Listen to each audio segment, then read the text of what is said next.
Welcome everybody to today's stream. Hope you had a nice day so far. Let's have some fun in Guild Wars together. And apparently this week is a really good week for Guild Wars 2. We have a lot of cool stuff coming, or at least we got some cool news about what is coming in the future. So let's have some fun and just be hyped about what is coming apparently. Hope you're all doing good.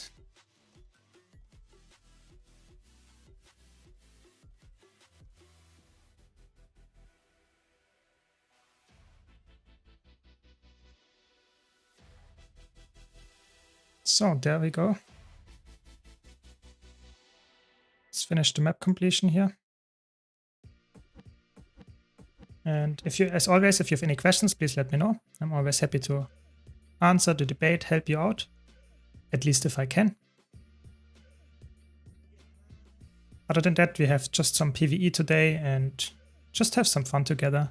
Maybe take a look at some inventories. We have someone that needs some help there. I also wanted to make that in a long while to talk about inventory management in Guild Wars 2, because that's something that a lot of people struggle with, especially as a new player. And I feel like if you know what you're doing and someone tells you how to do it, it's actually Guild Wars 2 inventory management, especially in the last few years, it's actually something that is not too bad. So don't worry about it. And if you're wondering, we got more information about the upcoming patch, which will come out next week on Tuesday. And it will be an interesting patch because we get access to the legendary backpack from open world. And this one looks really good. It looks really good, in my opinion. So if you are interested, you can just, if you're on YouTube, you can easily check that by scrolling down in the stream. There's a link to the video.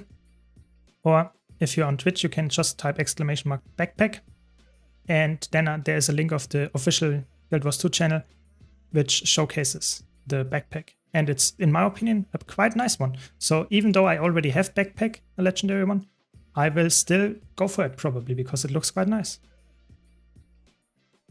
There we go, a bit more.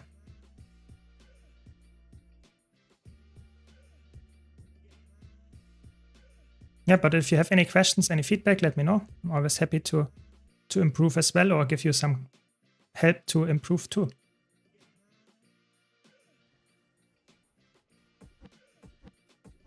Oh, this quest, I don't like this quest.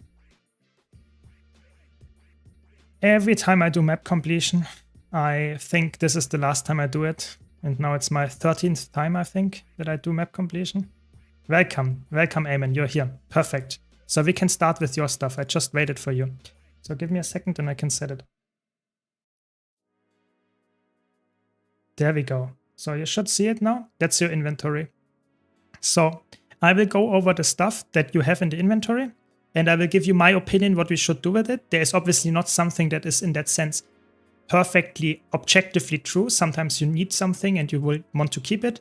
But of course, especially because you, I think, are a PvP player that wants to go into PvE, that means you should have a different perspective than a lot of normal players that come from PvE and go on PvP.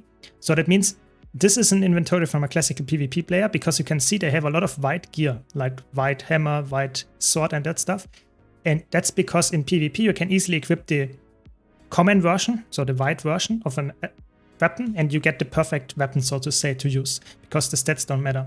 So if you want to clean up your inventory, you can just sell or salvage those items. So you can salvage all those white without any borders around them, just the gray borders. You can salvage it with this salvage kit, salvage all of those. And even the blue one here. The rare one you can either sell on the trading post or salvage with this kit. Yeah. So you want to get the ectoplasm out of that. And then you can either use this button here, this one. So that means that you get all the stuff that you probably already know. Probably you already did that. And you are full on your material storage. So your mithril and your silk, for example. And this one will not go in anymore because it's full. So that means that you either can go to a bank and sell all of the stuff in the material storage and sell those as well. Or you find a storage character, some kind of place on your bank where you want to store that. But typically I would say everything that you can sell on the trading post and you currently don't need it, you can sell as a new player. Because if you need it in the future, you can easily sell it again, or buy it again rather. So the understanding, in my opinion, is yes, you might make a little bit of loss because there is taxes to pay for selling stuff. But if you don't have the inventory space to keep everything, like I do, then you have to make some, let's say, sacrifices and say, okay, I sell everything that I don't need. And if I need it in the future for, I don't know, a legendary, for something that I want to go for, I can still buy it or farm it myself. It's never lost in that sense. That's something different, for example, for account board stuff, like this Ascended Bloodstone Dust or this one. Those you can get very easily if you play the game actively, but if you need them direly, it's actually not that easy to come by because you can't buy it. So that means I would rather save them and not delete them, just save them. That's the same for the teleport to friends and the birthday boosters. I would of course keep the salvage kits here that you already have here as well. The Tome of Knowledge you can use to level another character or just keep them. This you can open, you will get some loot out of that. Those, like I said, the white stuff that doesn't have a border, you can just salvage. And like I said, all the stuff that you can sell on the DP, like the unidentified gear or the exotic or rare weapons, you can just sell. So if you have thousands of Bloodstone Dust, you can just delete it. Really, if you have a lot of those and you don't need it for a legendary or ascended gear that you want to craft, you can easily delete it. And I would never recommend to craft ascended gear anyway nowadays because it's way too expensive. You can get it very easy with the Wizard's Vault. So just delete the Bloodstone Dust if you have way too much of it anyway. And I think that's mostly for that inventory. So these boxes you just open, those two, and just salvage or sell the stuff that comes out of there. And I think that's everything in this one. I hope that makes sense. I will talk about the new Fractal in a second, Contoro, don't worry. I just want to help a viewer here with the inventory management. The add-on that I use is Blish Hut, and it's the pathing module. Yes. So the next one is your bank tab. I think this is a very classical Guild Wars 2 players bank tab. You have Bloodstone Dust and Ascended just materials that you drop. If you have a lot of those, you just delete them. The rings here, I would say those rings you can sell with an Ascended Salvage Kit because they are typically stats that you won't use in PvE. You typically use only Berserker or Viper or something like that, or Harrier, and those three are definitely not it. This one you can keep as an accessory, I think, and this is an amulet, you can also keep that one, but you can also just salvage it if you don't have the space. It will not hurt you for the most part. Those Ascended boxes here I would keep because you might need them in the future and you can stat swap Ascended armor and weapons that come out of it. This one is, I think, even the Berserker one, so you will be really happy if you want to play a Berserker class with Ascended gear. It's really good. This one you can safely delete, this one you can sell, this one you can delete, this one you can open, and this one you can put into your bank. If you already have 250 or even more stacks of Mystic Clovers, then you are lucky and you are quite rich there. So just keep it, it's very important. And this one I would keep. This one you can just use. It's not very important. It's just giving you a trading vendor. You can keep it or use it. It's not that good. You can delete the Silver West Showers for the most part, or you can donate it to our guild if you're in our guild. This one again you can delete. This one you can open. You can use the Karma boost and the boosters here if you need them, but typically I don't know. It's not something that is very important. Magic Find Boost can help with you if you open a lot of PvP reward track chests. This one you can salvage or delete. And this one you can sell. And I think this one I would delete if you don't want to use some kind of costume brawl event. And those I would keep. So this is the inventory. If it's too fast for you, what I'm telling you, you can just watch the VOD again. You know, I don't want to spend like half an hour on that stuff because it's for a new player obviously quite a lot to take in. But for a veteran like me, I go over it and instantly tell you what to do with that stuff. And this one is a bag. I think you can keep that one. And the last inventory is quite a little bit more messy, I would say. So I have a lot of blackline stuff, like the booster, like this one, like the statuettes, and this one is also a booster. Just keep those. It's really important to keep them because they're quite good. Again, for the materials that you have here, like the Draconic Ore, how it's called, Mythril Ore, this one, everything that you can put in your storage, in the material storage, and it's full, you can let's say, put it out of the storage, sell it if it's possible, or delete it if you don't need it, for example, for the Bloodstone Dust, if you have so much lying around. And all the exotic and rare gear, you can, if you can, sell it. If you can't, you can salvage it. With your exotic, or not exotic, but with your rare salvage kit that you had on the other character. Like this one, at the Mystic Salvage Kit. And this one you can sell. Those I would keep. Those I would also keep for Super Adventure Box Festival. Those I would open to get some exotic armor that you can salvage or exotic weapons. Those I would also keep or use to level a character. Like I said, the common stuff you can just delete. Or salvage rather. And yeah, those two I would keep. This one I would also keep just because it's nice if you get into more PvE content. All that stuff might help you in the future. But like I said, everything that is exotic or is rare, you can salvage or sell, depending on what's possible. Selling is better than salvaging for the most part, but not all of the stuff that you have here is salvageable, is sellable, so you would want to salvage it. And open those bags, of course, that you have here, those containers, you get some more loot, and sell the unidentified gear, I would say. And then you should probably be fine and have your inventory cleaned up. I hope that helps. If you have more questions, just let me know on Discord. I will now jump back into the game. So I hope, Nali, I answered your question with the pathing module. Yeah, I mean, it was quite a fast one, but I wanted to make it concise. And if you need it, watch it again, just watch the VOD on Twitch or YouTube and you will be fine, I think. So this is the Publish Hot module, and I have the module that's called Pathing here. And if you install that one, you can then select whatever you want. And there are a lot of marker packs. I just have this one for obvious reasons, because it's easy to use the map completion here. And it's really nice. It's helped me just to speed up my map completion. It's not the fastest way, but it's a good way. That's why I use it. Welcome, Ricardo. Glad that you enjoy my content. What do you think about the new fractal, and what point we will stop doing whole CM?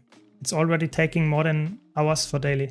Yeah, that's interesting. I agree. I feel like the problem is that with each new fractal, we get a new CM, which in the end, if it's worth running the CMs, you might have, let's say, 2-hour runs now with all the CMs and the daily fractals. So I think that's, in my opinion, not necessarily a bad thing, because if it's worthwhile to do, then you at least have something to do. But of course, it feels bad for the people with FOMO, because you will actually lose, so to say, the incentives to go there, and just go there because you actually don't want to miss out on it. So I personally think right now it's okay. Right now it's okay. But with 1 or 2, maybe more fractals, I feel like I might not always do the CMs all the time. Maybe. I will see, depending on how much energy I have on that day. But I agree with you. The new fractal, personally, I think I like that it's a new fractal with a CM, and the CM will come out in around like 3 weeks, or exactly 3 weeks after the patch drops. So I like that one as well. Personally, I would say the thing that I don't really hope it will be that it's not a boss fight. I think they're pretty clear that it will not be a boss fight. It's just more to the normal fractals. But we don't know the exact extent to it, so I don't know how exactly it will look. I really hope it will be something that is interesting to me, that likes to do multiple bosses, multiple, maybe even trash pop events, some puzzles in there. That would help me a lot as a player, because I didn't enjoy the last few fractals, because that's Lonely Tower, Silent Surf, because they were too boss focused. They were more like some kind of, I don't know, it felt like a strike mission. I don't like that. Don't worry, Ayman, don't worry. But personally, I think they are now really seeing that they made some mistakes there and make the fractals again into some kind of dungeon and not only some kind of 5-person strike mission, which would be the case with Silent Surf and Lonely Tower. So I really hope that they continue that, and I really hope that the CM is something that is interesting, not too challenging for the casual player base, but still worthwhile doing. Welcome, Filthy. Welcome, welcome. So that's my take on the situation.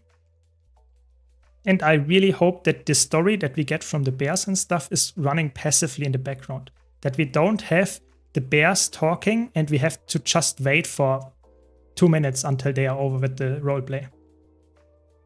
Did you take some meds? I hope not, no. Why do you think? I'm good, I hope. So that's my take here.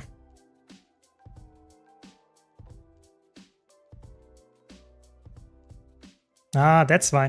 Didn't you like the legendary backpack? I actually think it looks quite nice. I mean, it doesn't look like a backpack, but it looks like quite nice, in my opinion. At least we got something that is, in my opinion, worthwhile working towards, even though I don't need a legendary for that then. It looks lame? Really? I mean, I can see why not everyone will like it, but at least it's something that is somewhat interesting. I think it's a tail, some kind of dragon tail or something like that. But I'm happy that it's something interesting, worthwhile to actually invest time in. It's not something that I would say is exactly like every other cape that we got as a backpack. So I'm happy about that one. So these 4 wings that you have there, from those you can combine to craft the legend, or first an ascended one and then a legendary one. There is a link, I can send it to you. Give me a second.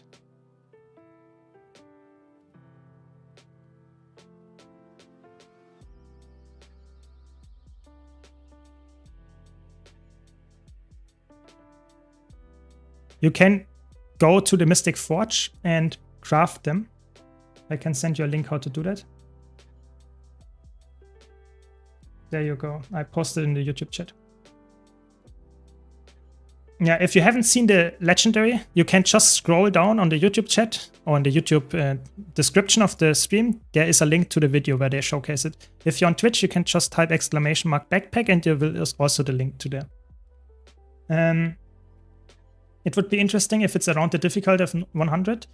Yeah, I think the problem is I like the difficulty personally, I think is okay of the new fractals, but I feel like I don't like long boss fights. So I want to have the difficulty of the newer fights, while I also want to have the so-called trash mobs event of the older fights. And not only have a single boss. I feel like that's something that I don't enjoy. I hope they agree with me there, because if not, then I might not be interested in the challenge mode that much of the fractal. Yeah, maybe. Yeah, it's true. It's not very fitting to the expansion. I agree with that statement, Filthy. I agree with that one. It feels more like a End of Dragons backpack or something. Maybe they actually wanted to bring it out with End of Dragons. It's some kind of Giala Del's reward or something, because it feels really fitting like to EOD. But apparently that's not what they did. Welcome, Mr. Broken One. Welcome.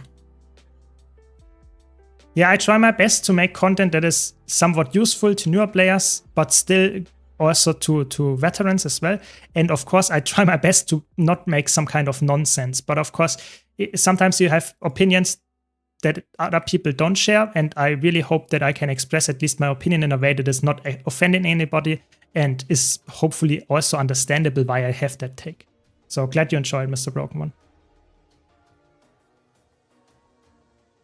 Yeah, I think the problem is, personally, Filthy, I have a hot take here, but I think every day of the week, every single update, I would take any legendary, it doesn't really matter how it looks, over some kind of empty small map that doesn't have any longevity. You know, I want to have something that I can grind towards. I don't want to have something that is really, I don't know, just unnecessary, and I don't want to replay the map. You know, having something that I can work towards, that's a good thing. And even if it doesn't look that great. Yeah.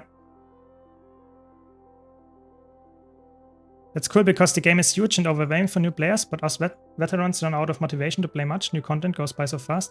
Yeah, I feel like that's a big problem. It's always hard to balance stuff that is very easy to do for veterans, but the new players will take ages to get there or ages to complete it. So of course, it's really hard to balance all that problematic, let's say, two-folded experience. But I personally think if they have some kind of longevity of replayability to the maps, I think everyone will like that. At least that's my take here. Nice, we got finally the quest. So, one more quest, where is it?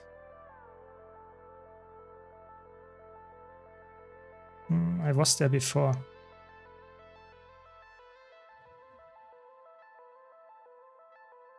Oh, come on. Ah, here.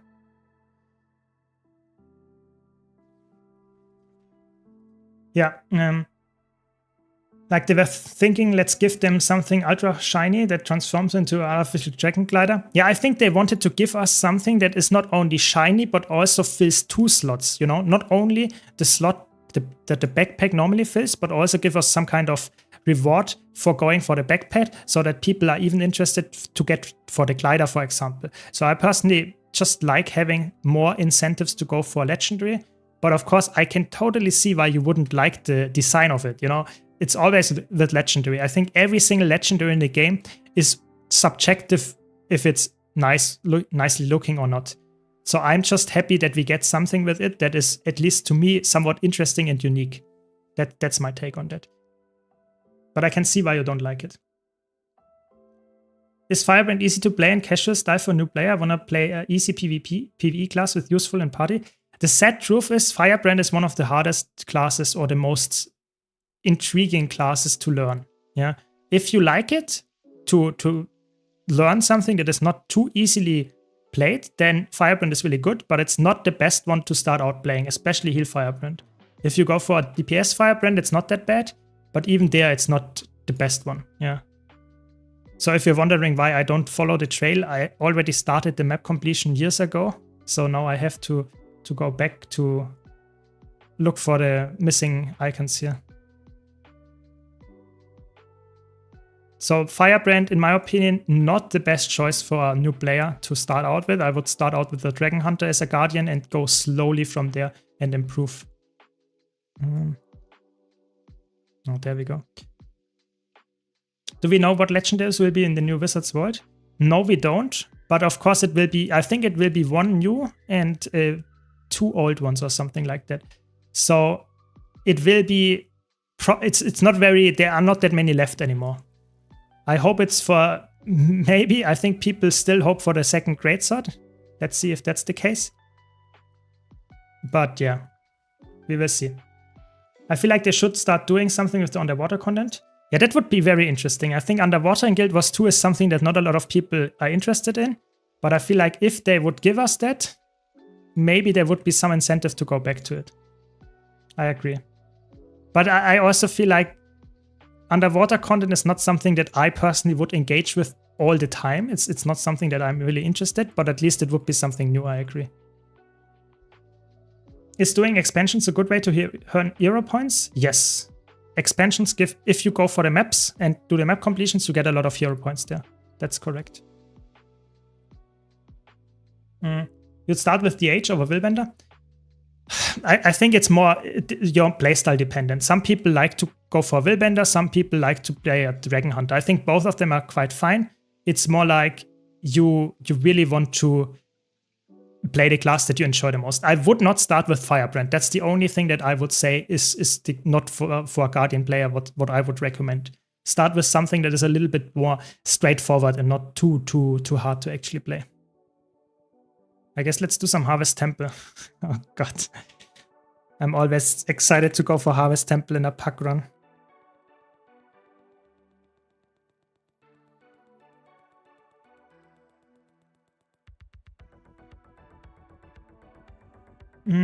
Just put your cursor inside the icons in the top left below the name of the map. Icon will blink. Yes, I know that. I know. It's just hard to see when you have the overlay on as well. But good point. But of course, only the icon will blink if you already have it unlocked. This I couldn't see it there because it was, so to say, grayed out. It was foggy, the area still. But good point. For our new player friends there, if they don't know. If you need a point on the map, you can just hover over this thing and it will shine up. I feel like Willbender is easier to play. I think it depends on the game mode and what kind of build you're playing. I feel like personally, for example, Condition Willbender is one of the hardest DPS builds to play perfectly because it's very spammy, and if you spam and face roll your keys in the wrong order, so to say, you lose like 5k DPS.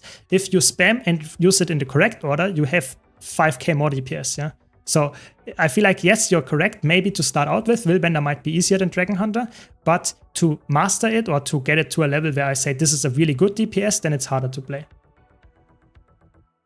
Yeah, I think underwater is not something that you can just say, we will just add a full underwater map and it's fine, everyone will play it. I think they have to give us something that is a little bit more intriguing and more some reworks to underwater. I feel like underwater is not in a state where you can easily release it and makes content like just perfectly new content in underwater. I think you need more interesting things to happen to actually make that worthwhile. I started on Willbender, so maybe that's why I find it easier and it matches with my style most. My friend has been learning Firebrand and it's taken some time, but man, it's nice to have now. Yeah, I agree. I feel like if you have a Firebrand in your party and they know what they are doing, then it's really good. But it's not the easiest class to learn because you have to care about so much stuff that other classes don't care that much. So if I'm playing a Chronomancer as a support, it's way easier to actually provide my boons because they have this circle where they provide it. A Firebrand only provides it in the front of it, like this skill. So that means all my attacks, I have to not only care about using them, but I also have to care to positions correctly. And that's something that a new player probably will have issues with if they are fighting the boss for the first time. And then they have to care about their attacks, about the boss's attacks, and their positioning to actually provide the boons. So that's why I think Firebrand is not that easy to learn. Do you have any video guide for another 3 classes? What exactly do you mean? Which classes do you mean in BH? Because I'm not completely sure. I have guides for every single class typically, but it depends a bit on the game mode, what you're asking for and what exactly you want. Underwater needs love if they want to put some actual content in it, but I'd be interested in that for sure. Yeah, I feel like the problem is they not only need to put out new content for underwater because there is not that much underwater content in the game, but they also need to make it more interesting, more appealing to players to actually engage with. And I feel like that can be an issue. So for example, they would need to give us a legendary Aqua Breeder. I think that's something that makes sense. But to make that worthwhile, you would also need to add more content that actually plays underwater. You know, why would I go for a legendary underwater breeder if there is like under 1% of Guild Wars 2 maps and stuff really caring about underwater? So there needs to be more content for underwater that is also polished in a way that is interesting to do, because if it's horrible to play, no one will go for that content. So it's like some kind of vicious loop. So you have to add more content that is actually also good. Only then it works. So I don't know. Another 3 classes from Paladin.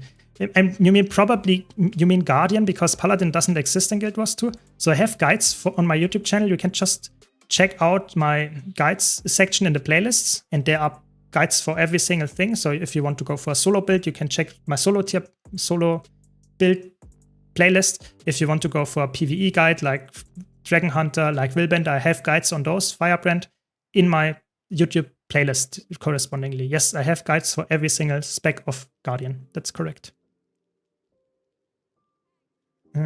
What do you consider your main right now and your favorite content? So my main right now in PvE is Mesmer, I would say. But I play all the classes because, for example, in PvP, I don't play Mesmer at all. I play only, for example, I don't know, Necromancer, maybe Guardian a bit. I play every class, so it's really hard to find a main. Currently in PvE, I play, for example, also, I play a lot of Elementalist in PvE right now. I like that a lot. And after the patch, I can tell you I will play a lot of Vindicate. Vindicator will be really good. I will play a lot of, how is it called? Scourge. So we will see. But currently it's probably Mesmer in PvE. And my favorite content, I like to spice it up. I like to play every single game mode every single day. So as soon as I would only play PvP, only World versus World, only Fractals every day, I would probably quit the game. I really like to play and mix different stuff. Welcome, Alison. Welcome, welcome. Good morning to you, I guess. Or good afternoon, noon, something like that.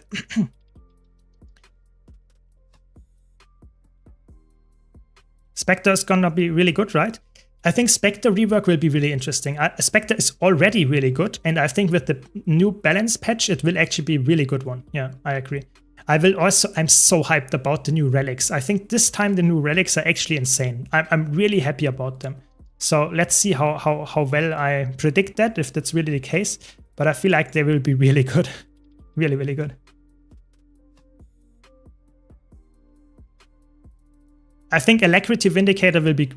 I'm not sure if it will be like Chronomancer tier, but I think it will be definitely S tier. You know, it will be something that is actually worthwhile playing in a lot of content, because it's, you know, you just get a really good support build with Vindicator and extremely easy access to alacrity. You know, you just have to dodge on your allies and you get alacrity. And dodging as a support is something that is very easy to do. You know, you don't get punished for dodging as a support. So that's a really good thing. I think it will be really good, yeah. I found a pink shiny spear. You can craft it yourself. Okay, how is it called? Because I think I have it, probably, you know. I just need to equip. Oh my god, guys. That hurts. That's interesting. 200 LI, by the way.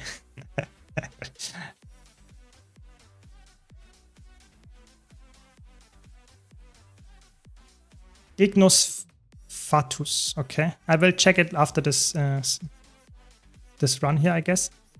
It sounds like it looks like a interesting 300 gold. It's not that cheap, but I think definitely interesting, especially for Mesmer might use it. But as I was really surprised yesterday, I just maybe have to run the Chaos Spear more often, because it's apparently 2 legendaries worth, and that's something that I did not expect, and I have that one. So I guess I might also run it on classes where it fits, just because it's actually not that cheap and it looks quite good. So could be interesting.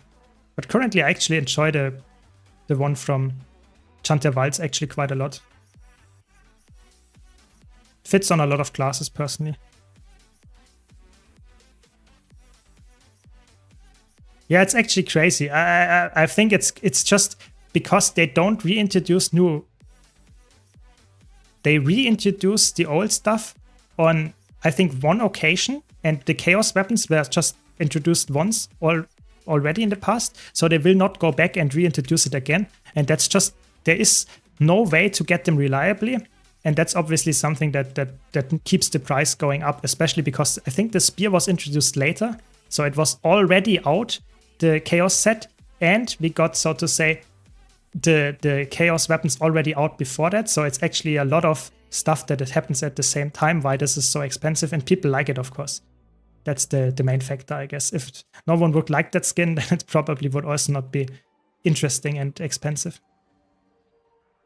Oh my god, don't interrupt me, please.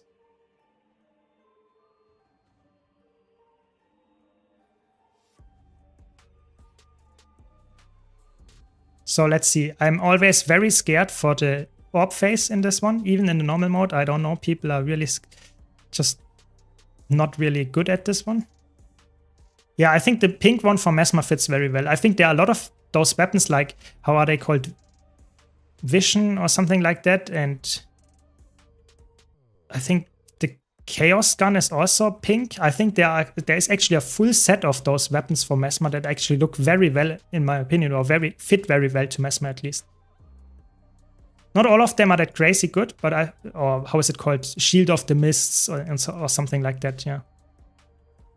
I like the whole set of those, even though some of them are not that expensive.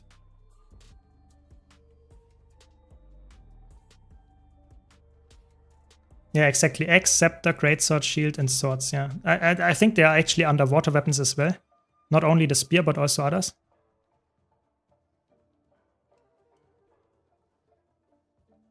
So let's see how it goes. We have one player already lost. That's a good sign.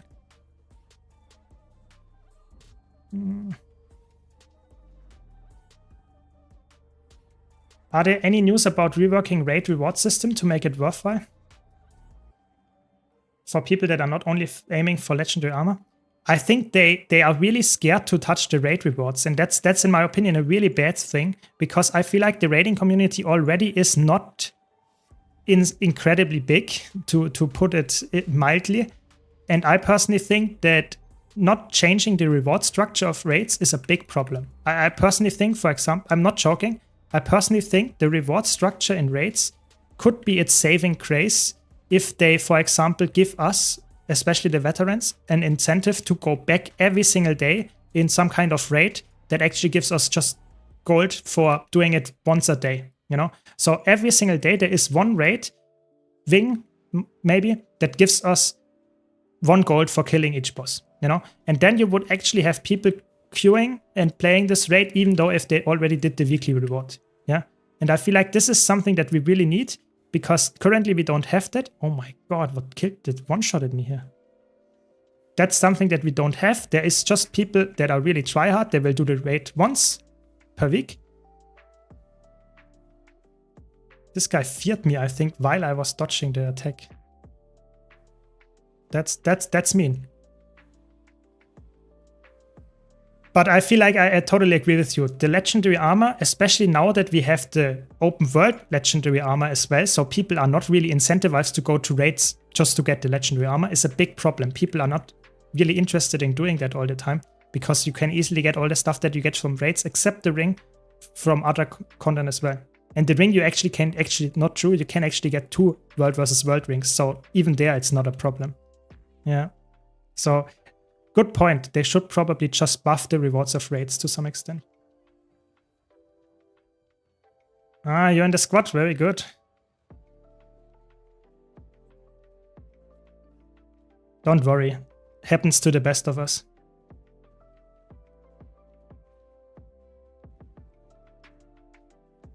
Yeah, exactly. Daily raid objectives. It doesn't have to be like every single raid ring is on a daily timer. I think that's too much. But giving us one, like the daily fractals, like one raid ring that is on a daily routine where you get like 2 gold maybe for each boss or something like that. And people would actually engage with that. Just in normal mode, maybe add 2 more gold on a daily CM as well. Something like that. I think that would help people just be interested in playing it for rewards again. And then people would engage with at least the easier raid rings. You don't have to have the like Kadim CM going all the time or Doom CM. I think that's too much to ask. But if you just ask for content that is actually quite easy and people just don't have the incentives to go there, I feel like that's a good thing then, if you make it more reasonable and interesting.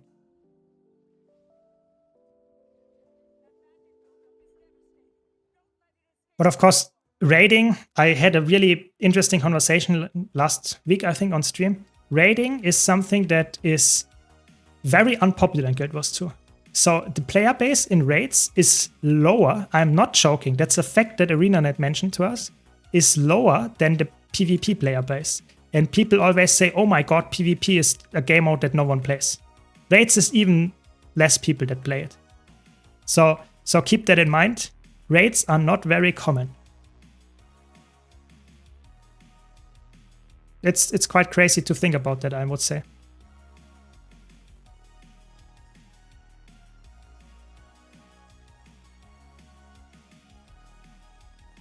No, it's not Harvest Temple CM, don't worry. It's just people that are making it very, I don't know, challenging, to say the least.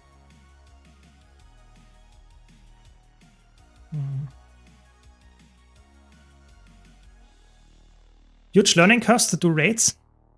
I think with the power creep milestone that we have recently, with especially the healer power creep that we have, it's actually, if you think about, let's say, Ring 1 to Ring 4, those rings are not that hard. So if you have a healer that knows what they are, somewhat knows what they are doing, you don't need to be really skilled. It's like, I feel like if you do Penang Overlook regularly, the strike mission in normal mode, I feel like you can just easily do the Wing 1 to 4 raids as well. It's not hard, in my opinion, especially with the power creep. Yes, maybe don't go for Doom. That might be a little bit harder, but even that is doable. I think raids are highly overrated how difficult they are to get into.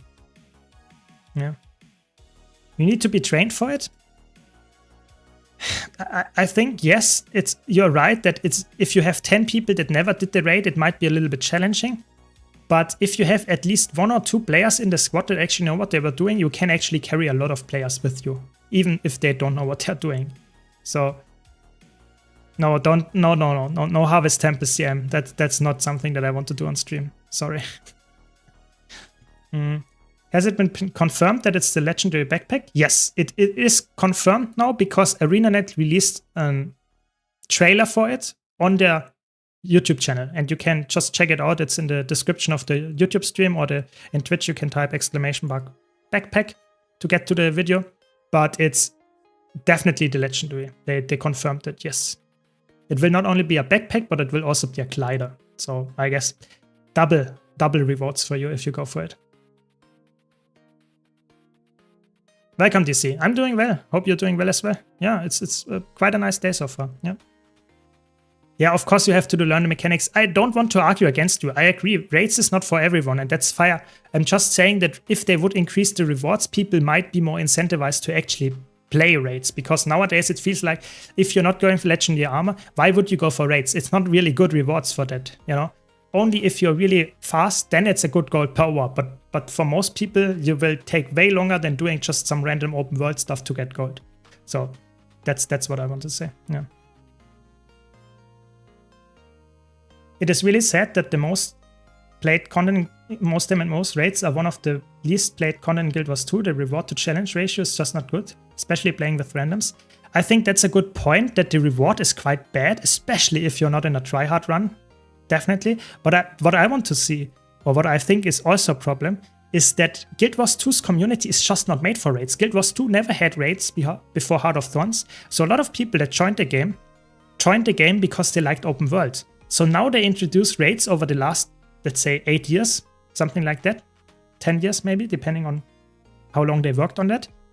And it was always just a fraction of the community that actually engaged with it. So I feel like Guild Wars 2 developers nurtured a community that was not interested in raiding, and they put out content that for a small fraction of the community, and they did not make it so and did not really market it in a way that people were attracted to the game because there was new raids introduced. It was always like, we have story, we have open world, and that's why people came. So you are completely in a different direction in terms of the community and the player base. Only a small fraction actually is interested in open world and raids. That's the problem, I think. Any tips on surviving better as a Mesmer? Any content? I love the class, but struggle with it much more than other classes. Yeah, Mesmer is quite squishy. I think the important part about Mesmer is that you really value your positioning. So if you're playing a ranged weapon like a greatsword, stay at ranged if it's necessary. And obviously if you stack on your group, then not that much. But if you're in PvP or if there's a boss, stay away from their attacks. Use your dodges and use your invulnerability here very cautiously. When you need it, use it. Don't waste it on attacks that you could easily have dodged or just sidestepped. I think that's very important. And just learning how the boss mechanics work. Just don't tank stuff that is unnecessary to tank. Someone quit. I don't know what happened. But it's fine. We actually have found someone new. Feel like new players rage quit easily in raids? Yeah, I feel like the problem is new players expect to get the reward very easily, or at least people that don't do raiding very frequently. But as a new player, you have to start somewhere, and it will not happen always on the first try, you know? So I feel like the expectations have to be lowered. And not all the new players might see that, especially when you're an open world player. In the open world, everything works on the first try. And if not, then the panic at South at the Octavine happens. Yeah. So I feel like it's definitely something that needs to be addressed, that people need to have a different mindset about, yeah, just understanding how raids function, that it will not be always on the first try that everything works. But maybe I'm just of a different mindset there, maybe.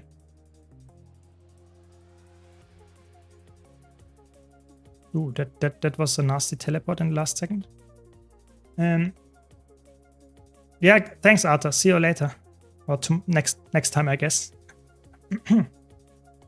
Yeah, strikes are faster. I agree. I feel like for me, as a player that likes to have fast content without much of a delay and just getting in, getting the reward and getting out, strike missions are a little bit better for that. And I feel like they did strike missions a while, and maybe they go back to it now because the last raid wing was not performing that hot. But I'm not sure, you know, you never know what ArenaNet is cooking up in the background. Maybe they go back to dungeons. I mean, you never know, could happen. But I feel like they will probably not do a new raid wing. I'm really sad to say that, but I feel like this is something that I'm pretty sure about. I really don't expect them to do that at the new expansion. Welcome, Kyla. Welcome. How are you doing today? I love open world, but guilds often play raids only, especially veterans. That's why I'm mostly on strikes when I'm alone.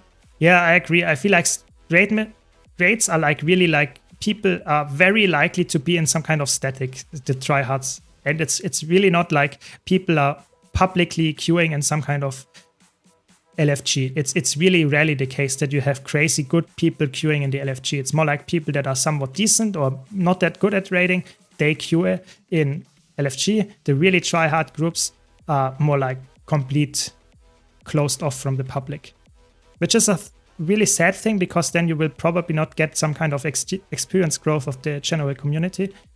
But I guess that's just how it goes. You know, it's an older game. The veterans like to stay with each other. I guess that's how it is.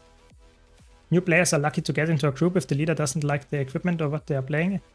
Yeah, obviously, this try-hard experience is not something that everyone likes. I agree. But at some point, you also want to have it because if you don't, if no one does the job correctly because they have soldier gear for a healer or something, then that's just not working well as well. You know, so there's always some kind of, you have to understand what is necessary to clear the raid, and not having a healer oftentimes is not a good thing in a not experienced group because they have the incorrect gear. So I see both sides. Yeah, don't get me wrong. Yeah, they are doing a new fractal, yes, but I'm talking about the new expansion 6. We don't know what will be there.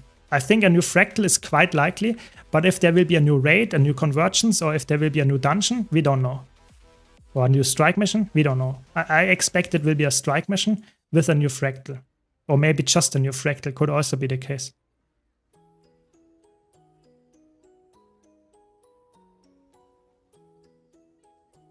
Nice. The weekend started already. Very good. That's what we like to hear. On Wednesday, I guess. Early weekend. If raids were somewhat like Final Fantasy raids, I would do them all the time. I had doing pre-events and trash mobs. Yeah, I agree. It's not for everyone. That's why they have raid training? Yes, I agree. I mean, I also try to do raid training on our Discord, but the people that are interested in that are sadly not that many. So that means I very often just have to postpone it until forever because I don't find enough people that actually are interested and want to do it with me. And I don't want to start with, like, let's say, Wing 5 and 6, which are the highest interested rates, 5, 6, and maybe 7. But people are, you need to start slowly. You can't go with the hardest boss in the first try. Yeah.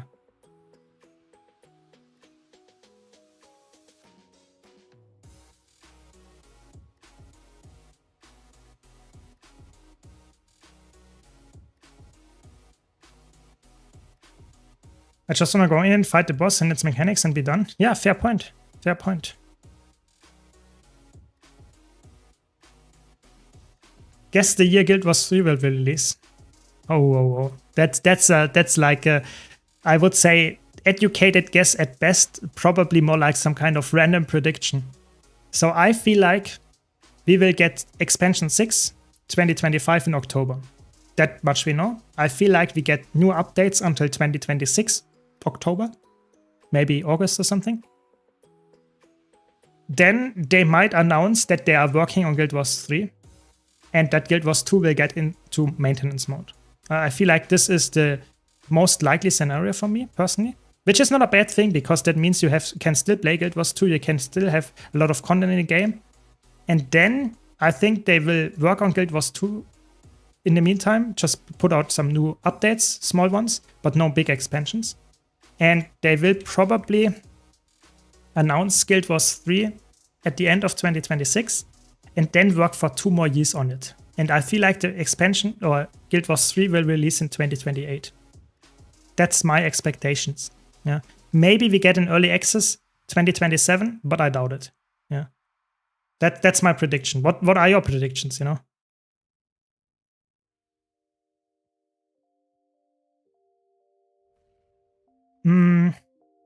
Yeah, that's my prediction.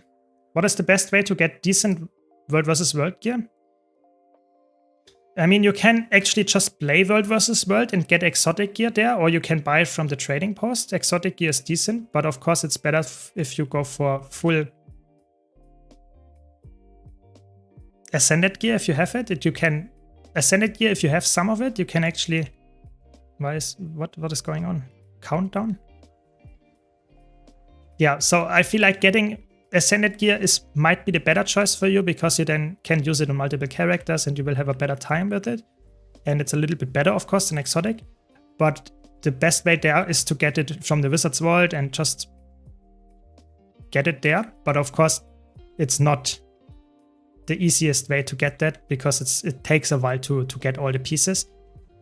But I don't know. I feel like giving you the best way to get Ascended Gear is really hard. It depends how you play the game.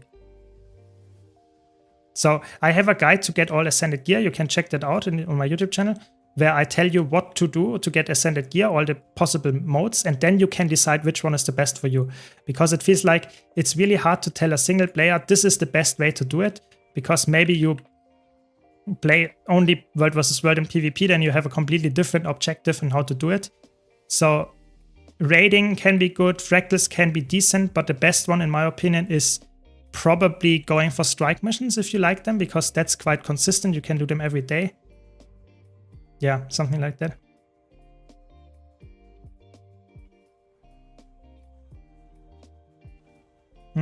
Was it with you the last fight? Added you as friend? Nice. Yeah, I mean, I'm just pugging all the time. I don't have any statics because I don't want to be blocked into some content that I want to do on stream, so don't worry about it. Yeah, named Exotic Gear is pretty expensive. That's not something that I would get. Probably if you don't have any other choice, I would just go for the World vs. World one. So every Borderland, every World vs. World map has a vendor where you can get World vs. World Exotic Gear that is stat selectable actually. So you can just go to those vendors and buy it there, but it costs some World vs. World currency. So you have to invest some time in World vs. World to actually get it, but then you will be fine. So so to say, you start off the loop a little bit slowly, but then you can infinitely, so to say, play World vs. World, get more gear for next character, and so on. I don't think we get a functioning, actual good game before 2030. So we have a lot of Guild Wars 2 to play still. Let's hope they do justice to this game. Yeah, I think it would be way better, in my opinion, to make a game that is really, really good, really fleshed out when they release it, and just wait way longer until they release it. If it's a good game at 2030, I'm happy. You know, I don't care. Just make it a good game. That's the important part. And I feel like they can deliver on that. They just need some time.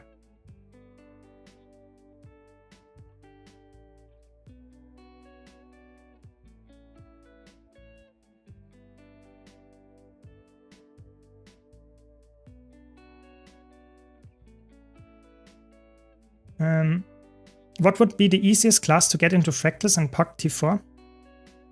Probably Reaper. I would play a Power Reaper. You are safe because you have some so to say, self-sustain, self-boons that you get, quickness for example, and in my opinion it's very good damage, good CC, good utility, and not that hard to play. Power Reaper is probably, in my opinion, the best class that you can get into Fractals. It's a really good one.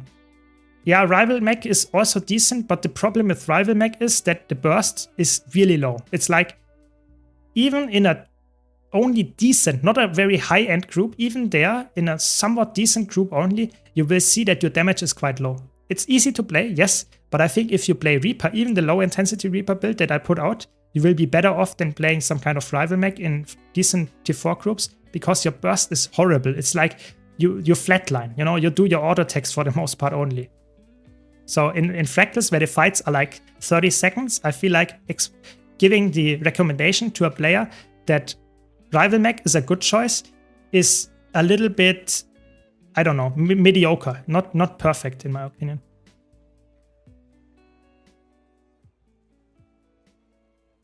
But of course, good point, Rival Mech is still a decent pick, yeah. Don't get me wrong. Still, it's a really good pick. It's easy to play, easy to learn, and does its job. Just saying, I think Reaper might be a better choice.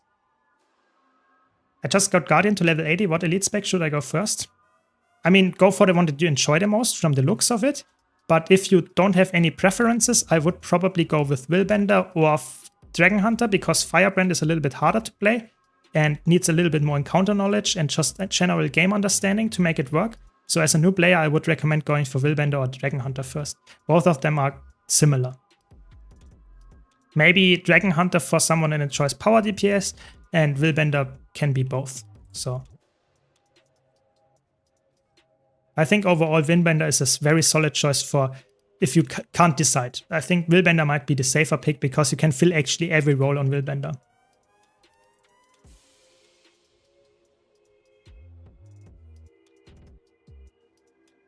But it's like, Cyril, don't get me wrong, I'm with you. I think if you really wanted to get an easy build, Rival Mech is probably the better choice. But I think Reaper is also not that hard, especially if you go for the, how is it called, a low intensity Reaper that I put out a while ago. Which is still perfectly up to date, don't worry. And I would say I'm a Reaper enjoyer personally because I feel like not a lot of people understand that Reaper is very good in the CC and the utility. And for example, Blinding Wells. Holy shit, the CC in Mesmas here. Blinding Wells are very good. Spectral Grasp are crazy good.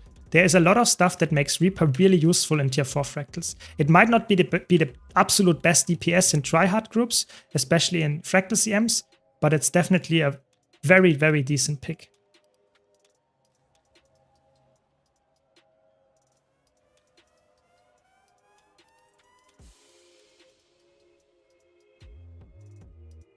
Yeah, we get gold. Nice. Not that often that you see that in packs. I try my best when I DTS, so we made it. Very good. Yeah, Ricardo, see you. Thanks for joining. See you, see you.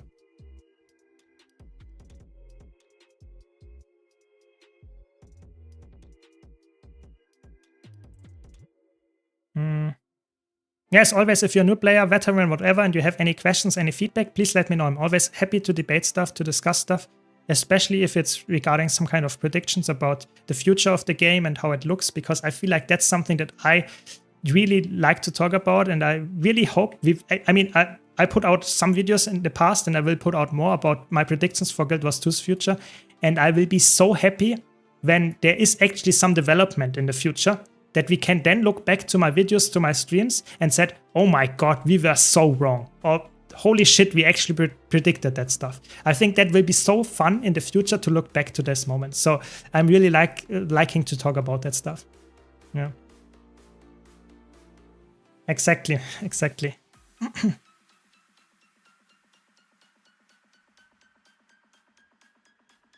So, actually I have a Blade Zone. Alacrity Blade Zone, I guess. Interesting. Oops.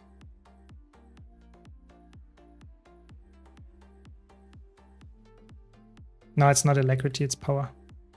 Full DPS Blade Zone, I guess.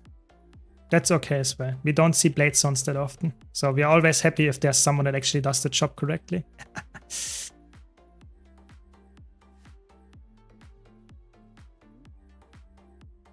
Is Hammer for Scrapper only viable weapon?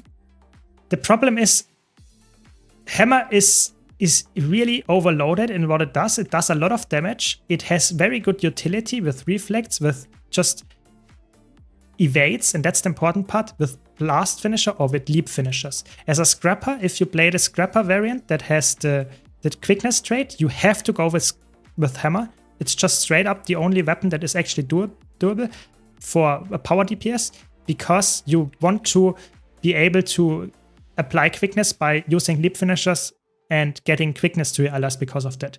So that's the only reason why this is absolutely necessary. For a power Scrapper, I think you could go with Sword if you wanted to, but it's just less DPS on Scrapper. That's why Hammer is the better option. But I think you can make it work with Sword Pistol. I think that's probably the next best weapon, but you don't have a good offhand, you know. There is not a really good power scaling offhand, and that means that you just lose value because you could go Hammer and you will be fine. So I don't know. Just keep that in mind. But if you don't care about having 2 or 3k less DPS, you can easily go for Sword. It will be fine for the most part as well. But of course, the most optimal way for Scrapper is just from the raw DPS output, it's Hammer. And I'm pretty sure they actually will not change that. I'm pretty sure. I feel like they are quite happy with where the engineer weapons are, because you never see them touching them again. You know, they did with the rival mech, and that's brought it back, and that's about it. I think a rival scrapper, you could play it, but you will lose damage. You know, it's just not enough damage to compete with this hammer. That's just the sad truth here. Yeah, we're doing good. I'm happy about it. Decent group. I will get frozen. No, I will not. No, that's what we like to see.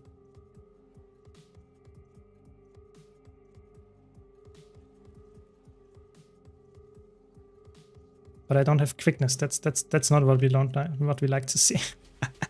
It's fine. It's just Ice Brute Saga strike missions. But it feels bad. I mean, you probably know the feeling. If you're playing DPS and you don't have quickness, that's one of the worst feelings in the game, I guess.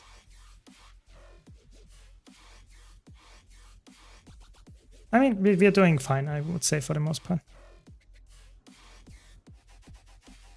Ah, the Blade Sons actually know the mechanics of the fight. That's why they are top DPS. You know, every time you see a Blade Son that actually knows the mechanics of the fight, they are top DPS because they can spike with the phases very easily.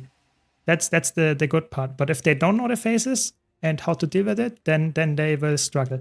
So yeah, we're doing good. Decent group for sure. Did not expect it. Pugging Ice Brute Saga strike missions is an experience, even though it's so easy. So let's see if we can catch up to the Blade Son. Try my best. I mean, I'm also taking a little bit more utility with the stability mantra, of course.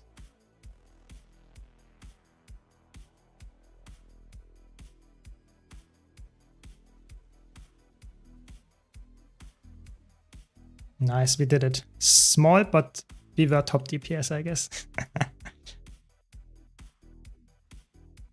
Yeah, what do you think about the next patch? Do you think the next patch will be a very good one, or do you think it will just be something that of the caliber of last one, where you have some new map that looks decent with maybe some meta event that is okay, and the legendary? That's about it, you know. Are you excited? Are you hyped for the new legendary, the new map, or do you think it will be a boring thing again that is not too exciting to replay after you got the map completion done and that kind of stuff? I would really like to hear your opinion here, because obviously I have an opinion, but it's always better to hear the viewer's opinion as well. If you're a content creator, I want to get some, you know, broad spectrum and want to see what actually the community thinks about it.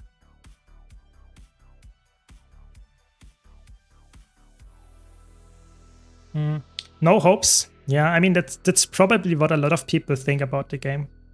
That the updates are just, they didn't provide enough in the last few updates, so it's quite likely that they will not do it again, you know. That's the sad truth. Yeah, I can feel it. I can feel it. I still have some copion and hope that it will happen. It will be a good one, but I can definitely see and understand why you would say there's no hope. I think they're just going to do things as quickly as they can until they're ready to do the next expansion. So I think it's just some kind of placeholder patch that is as much as necessary, but not a single piece more than it's necessary. Yeah, I would agree that that might be the way that they are currently doing it. I feel like the patches are not as big as we hoped it to be, for sure.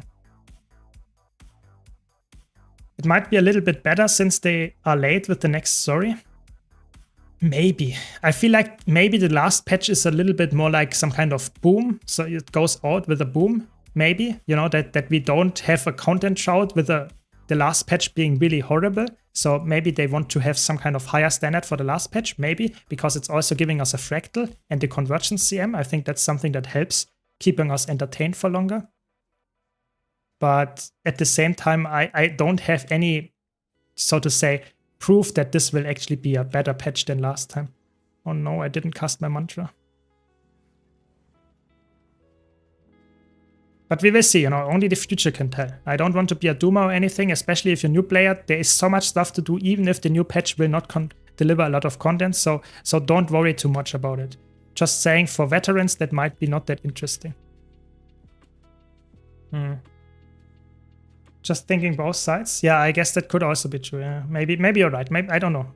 I don't think it will be epic, but it might be a little better than the last one. I hope that it will be a little better than the last one, but I think that it will be a crazy step up. I think that's very unlikely. I don't see it being a patch like Living World Season 4 or Season 3. I think that will not happen. Which is okay, you know, you don't have to have crazy patches like back then, but at least be better than Mistborn Barrens. I think that was not a map where I would say this was my prime experience of Guild Wars 2's content patches, to say it mildly. Yeah. I like Spectre, but I hate Condi damage. I mean, then Spectre is not for you. That's the sad truth. I think Spectre, you can play it in PvP as a power Spectre, but in all other modes, it's really like you either play as a full healing Spectre or you play it as a Condi support or Condi DPS. Spectre is really not made for power DPS in PvE. It's just, you don't have the support for it in the trades. It's just straight up not working. So if you like Spectre because of the design, maybe you should consider going for some kind of Reaper with Sword, because it's quite similar in that sense, because you have a Shroud, you are quite mobile. If you play some kind of Power Reaper or something like that, with Spear and Sword, maybe that can be an alternative, but of course it's a different class. So I'm just pointing out some obvious things here that might be worth considering for you. Yeah, exactly. I had someone in my YouTube comments mention that they are just very excited for Guild Wars 3 whenever it will come out, if it will ever come out, that for having the new player experience again, that you just go into a game with content for months and years to come, and just having the exciting thing that you can do all the stuff on your own, doing different new stuff, and don't always being to say, oh, we have to wait 3 months to get new content. You know, that's the good, crazy new player experience. And I'm really excited to have that again. It's really good, yeah. How some classes are just better at one mode than the other, like Reaper, better at Power, Harbinger better at Condi, same for Scourge. I think, to be honest, that's a good design. You don't want to have all the... That's my take. That might be a hot take, but I think having classes like Necromancer, and every single elite spec of Necromancer having, let's say, trade lines designed in a way that you have one trade line that gives you support, one trade line that gives power DPS, and one trade line that gives Condi DPS. If you think about it, like, I don't know, 90% of the elite specs actually are designed like that. So they provide value depending on the trade lines you choose, and they give you for power DPS, Condi DPS, and for some kind of supportish or sustains self DPS playstyle, yeah? And I feel like to some extent that is a good thing, because you can play every class in a specific role and you will be happy. But I personally think it would be way more interesting if you had the class designed in a way that a specific elite spec, like a Mirage, is played as Condi, whereas Virtuoso is played as Power, just straight up. You can play it, but the trades don't support it in a way that is actually helping you too much clear the content. So I think you want to have uniqueness in your class and not always say, okay, Power Harbinger is exactly the same as Power Reaper, just having a few different skills. I think it would be way cooler to say Reaper is the power DPS, Harbinger the Condi DPS, and you can still play it, but it's not something that is supported in the trades. That is my hot take on the situation. Not every class has to be like that, but I personally think, especially on Mesmer, that Mirage is designed perfectly as a Condi build. You know, it's just is made for it, yeah? And then you say Virtuoso gets also Condi traits, just that we have Condi in there as well. I think that's not necessary. Making it sure only power is, in my opinion, would have been way better. That's my take. Not a lot of people would agree with me with there, I would probably guess. But I don't know. I feel like that's a good one. It feels like the first time. No, I don't know which song you mean. Sorry. Like I'm frozen. What's new legendary? So you can type !backpack in the chat and you get actually a preview of the new legendary backpack that will come out with the next patch. So there's a short clip on Guild Wars 2's YouTube channel where they confirm this. This is how the new legendary looks like. Yeah. Yeah, then I'm with you, Malison. Then I'm with you. I just feel like Guild Wars 2's class identity got really lost over the last years. I feel like each class is like capable of doing everything, and that's not something, in my opinion, at least as a veteran, that is really intriguing. I feel like I like to play a class because the class fantasy is unique and it has something cool. But for the most part, I feel like the new classes and the weapons and how they design it is always like, which hole is not filled with this class? We fill it, and then we have, so to say, the purple class does the same thing like the green class, like the blue class, just slightly different, you know, slightly different.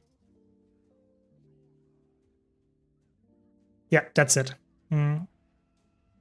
Is there new legendary each time? So I would hope that is this case, but typically it's like they give us 1 or 2 legendaries per expansion. That's how it currently goes, which is obviously better than none. But in my opinion, it would be better to have more of those so that we get at least something to decide which we want to go for. Maybe go for all of them to just have some long-term grind. But of course, you're right. It's not something that is where we don't know how much we will get. So currently we get something like 1 to 2 legendaries per expansion cycle. So with Chance Wilds we got the spear and we will get the legendary backpack. We don't know how much we will get with the next expansion. Could be a full set, could be none. We don't know. Yeah. The model where every class spec feels like everything feels weird to me. Yeah, I feel like that's not something that you see in a lot of other MMOs. At least that's my experience. I feel like they try to keep the class identity to some extent. You know, that for example, I don't know, a Dark Knight still remains something of the identity of the class and not goes for, I don't know, healing, you know. That it was originally designed to be the tank or something, you know. In Guild Wars 2, it feels like, yeah, true, it was designed to be the healer.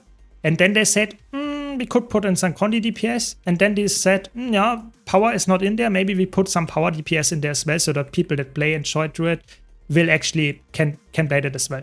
I feel like that's not the way to do it personally. I personally think that's not the way to do it. But that's just my opinion. Yeah.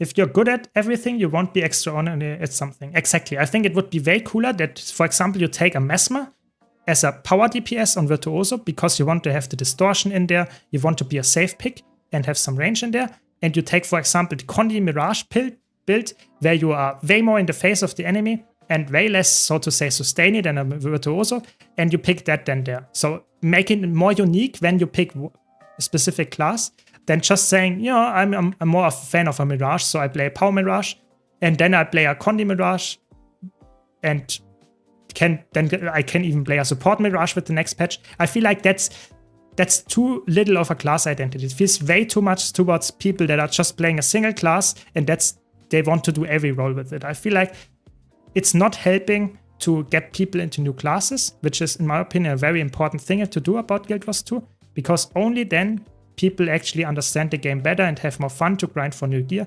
If you only play one class all the time, that's totally fine. I'm just saying you will miss out on a lot of fun, in my opinion. And this design idea of having everything on one class is not helping with that.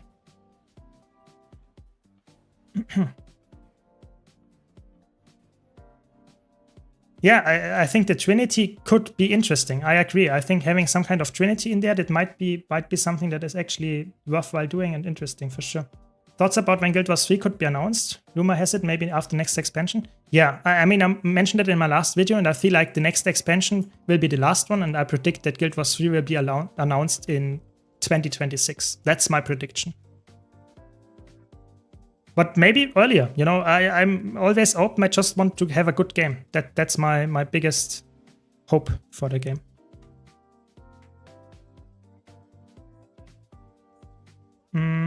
I feel like Warrior lost its identity after they destroyed good old Banner Warrior. I mean, I think Banner Warrior back at the time, not all the people liked it, but when they removed it, it was clear that Warrior doesn't have an identity anymore. So it got in the spot where it is now, where it's not very unique and not very good. So I feel like they really have to bring Warrior back in a way that is actually interesting. I think a lot of Warrior fans are really sad about Warrior right now. I agree. Yeah, this map is Dragonstorm. It's quite nice. I like it. You do it if you want to farm. You actually can do it every day to get some gold and a chance of an infusion drop rare item that is a lot of money. So I do it quite often. Yeah, it looks quite cool. But people don't like the story here, so I guess comes out. Welcome, Snowdrop. You actually made it. Maybe we can do some fractals now if you want. I freaked out when they made Chrono a healer, and then it was awesome. Yeah, I think sometimes they are really, really good with what they come up, but not all the time, you know. Making Mirage a power class is not something that I think is not a lot of people actually enjoy that in PvE. I think that's, I don't know, doesn't feel right. See, if everything does everything, then why name them Warrior, Guardian, Elementalist? Exactly. I don't like this homogeneity of the game. I feel like a class should be unique, and if it's okay that you can't provide, for example, player support on a Dragon Hunter. I think they should never buff in some support elements in there. That's not what I want to see. Yeah. Are you gonna craft the new EUD backpack? Of course, you know. I mean, why wouldn't I? You know, just to have some more shiny glider and backpack. Of course, I'm going for it. Yes. I understand your point, but I love playing Mesmer, and I love the fact that I can play every role as Mesmer, depending on what I need or what I want to play right now. Yes, that's a good point. I think that's completely fair. But what I'm saying is more not only about a specific class, but I'm talking about an elite spec, you know? That, for example, Virtuoso can be played as some kind of tank if you wanted to, yeah? With the upper trade line, you can play it as a power and as a Condi one, you know? It's okay that you can play a support Chronomancer, you can play a Condi Mirage and a power Virtuoso, but that you have every single of those things, for example, in Mirage and Chrono, as well as in Virtuoso to some extent, that's not good in my opinion. You should have at least some class identity remaining to a specific elite spec, so that Virtuoso is the power elite spec and doesn't go into Condi. Mirage is the one that this goes into Condi. I think that would be more interesting, that at least there is some identity to it. But I feel like pushing everything into every elite spec, that makes it feel boring. Yeah. Yeah, I think Warrior and Guild Wars 2 is a little bit boring. It doesn't feel as crazy good as it once was, and in other MMOs it feels also quite a lot better, I would say. I agree.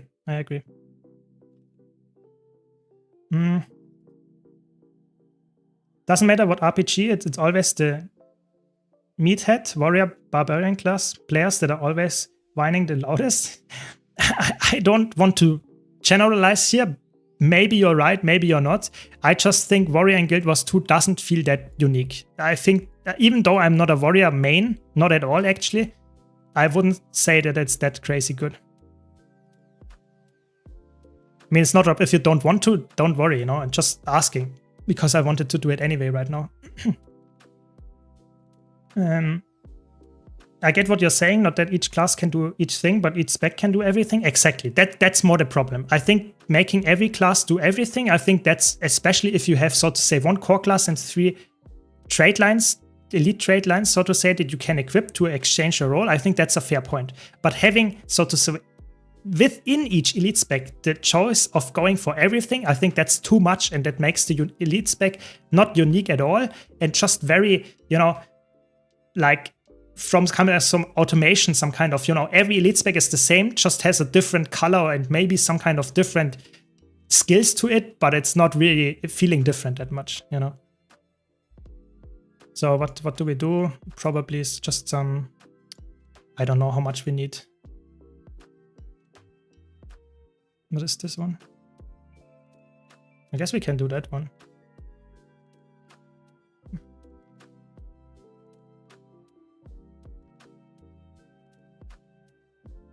I mean, you can go heal scrapper. No, I go heal chrono, don't worry.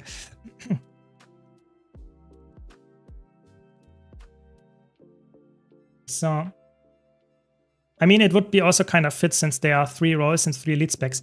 Yeah, I think you don't have to force it, you know. Sometimes, for example, Chronomancer can be played as some kind of support and some kind of aggressive DPS. I think that's okay. You don't have to force it if the trade line is more flexible.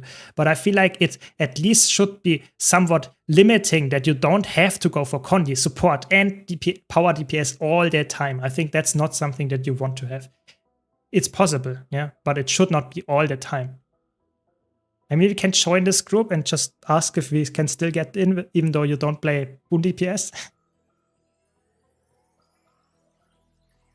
I'm going to marinate the meat for dinner, but I will marinate probably. But I will hear you have a headset on. Nice. Yeah, don't worry.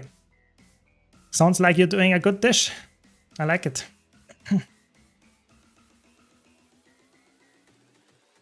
So I guess I will just merge it, or I don't know. I don't want to be the toxic person that merges random packs with you. But I guess that's fine.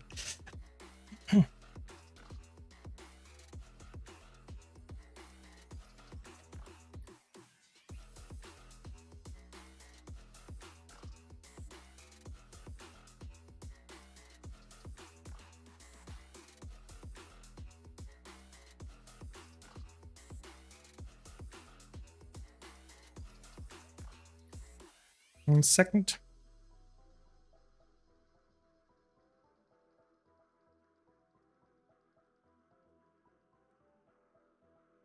Yeah, so we will see how this fractal run goes. The last few were surprisingly bad. We had last time with Echo Fox, we had a run, I think it was yesterday, where we had like people dying on Arc and deliberately killing us with running away with the green. You know, we were in, I think it was an 8K group or something like that. And people got the green mechanic on Arc and they were running away to kill us. It was insane. I'm not sure if they were really grieving or if they're just really bad at the game. But that felt, yeah, very interesting. That much is for sure. But it's always an experience, you know. I'm in for the experience. I don't play Guild Wars 2 anymore just to you know, get my kills all the time. I want to have fun, and sometimes chaotic stuff is fun. So if you're in for some chaotic, that's how it goes, you know. It's the same with PvP. PvP population is so little right now that it feels like IQ up, and it's like, ooh, what do we get today? You know, today we got a duo queue that had, I think it was some kind of Greatsword Dragon Hunter and duo queuing with Core Condition Thief. And this was obviously already a bad sign. And they completely, I think the Thief died like 20 times in the match. It was insane. It was like, I tried my best, you know, during my placements to actually make something work. But it felt like this match was lost from the beginning. It's actually, PvP is really, maybe I should play more PvP on stream just because it's very entertaining, because you never know what you will get in a match. It's really fun. So let me know if you actually would like that, or if you enjoy more PvE or even World vs. World content, I don't know. We will do some fractals now, and maybe we will do something later as well. Just let me know, I'm always happy to suggestions. Do you have your own guild the community can join? Yes, we have that. You can join, just write me in game. You can write me a message in game here, or you can just write me on Discord. We have a Discord server as well, and I invite you. And if you join the Discord server, it's more like the guild plus all the activities as well. So the guild is in-game, but the Discord server also helps you when you need, for example, I don't know, some kind of training and stuff. So I think the Discord server is even better than the guild, but of course you can also join our community guild here. Yes, don't worry. I would be super down to join something community-driven from you also to just have fun. Yeah, I think it's very important to have a community in Guild Wars 2, because other than that, the game doesn't really incentivize people to play with one another. I feel like the game can be played completely solo in a lot of ways. It's like you don't really have to care about other people, and that's not something that is really intriguing. It's not something that is really fun to me.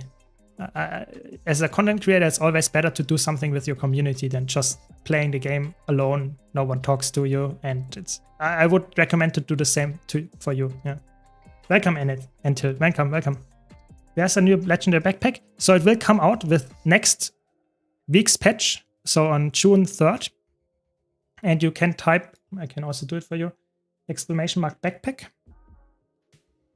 There we go. And just watch this video. It's, I think, 30 seconds or something, and they showcase it. And in my opinion, it looks quite good. And this will come out with next week's patch, and it's an open world legendary, so you have probably to farm some open world stuff. And in my opinion, at least we get a new legendary. So I think the patch is already interesting to me. Ah, there we go. Yeah, just invite you. Welcome to the guild, Nalani. So the next week's patch, I still have something to do. You know, even if the patch is not interesting to me and the story is done in an hour and the map itself is done in another hour, I still have something to grind. That's like what I like about the next patch. And we will also get a new fractal, so maybe it's a good one. Hopefully it's a good one. So we have some more longevity in it as well. But maybe I'm coping too much. Maybe it will be a small patch like last time. We don't know. We really don't. Yeah, I think it looks quite nice. It might not look like a classical backpack or a glider for that matter. But at least it's something unique. You know, it's not a cape. Because capes we have like, I don't know, thousands of. Yeah, the new Fractal, I'm hyped for that as well, Dino. I just think it might not be as exciting as it could be. I think the normal mode could be quite boring. I don't know. I really hope that the normal mode is catching some kind of nightmare feeling. You know, the nightmare Fractal was immense. The normal mode was really good, had some new mechanics, cool boss fights, and was not too boring and long. And I hope that the normal mode is good and that the, so to say, the long-term challenge mode is also not too hard, but at the same time fun to do and not like Lonely Tower and Silent Surf. I think those are not my favorite Fractals, and I really hope the new one will actually be like Nightmare and Ark. Maybe like Shattered Observatory, or maybe even some kind of core Fractal, you know? It could be something like, I personally don't mind going for some kind of, maybe even Cliffside, something, or Chaos. I think Chaos is one of the best core Fractals, or not CM Fractals. I think that could be also worthwhile. I don't know. We will see how it goes. Yeah. Yeah, Snowdrop is also very, very much positive about the new Fractal. Yeah, I mean, the thing is, if you already Doom before it's out, I feel like that's a bad thing. You know, you will just not have a fun time beforehand. So I'm just hoping it will be good, and I can still be, you know, sad about it later. So not be sad already. So, and the blog post looked quite promising, I would say, because in the blog post they actually said it's not. They wanted to go back to the roots or something like that, back to the classic Fractals, something like that. So I feel like that they might have listened, yeah. In Before It's Wing 3 Escort, but with bears. Yeah, I mean, to be honest, we don't have a classical escort in Fractals, so I mean, maybe. But I feel like if it's not too long, I wouldn't mind it. You know, it's better than having some crazy long, like 8-minute long boss fight like Silent Surf. I feel like this is even worse.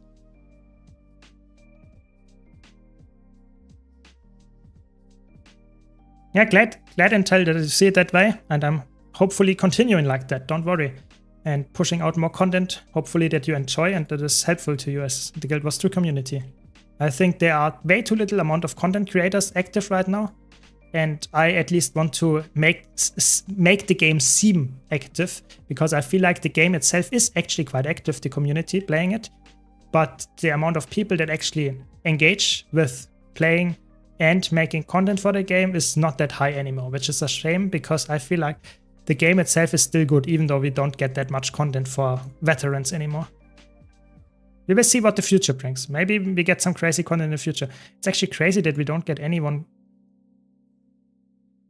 We just need one person to fill the Boon DPS role. Crazy. Is today something special, or just don't we have any luck? I don't know. I did tier 1 Silent Surf with Pox during last rush. All newbies. Was an experience. Yeah, I can imagine. I mean, if you have time and the patience for it, I feel like that's not a bad thing. Yeah, I feel like if you can help new players out, I'm actually thinking that's a good thing. But I mean, we can do that Snowdrop if you want. We can actually leave and do it if you want. If you want to set it up, we can do that. Just tell me. I don't mind it either way.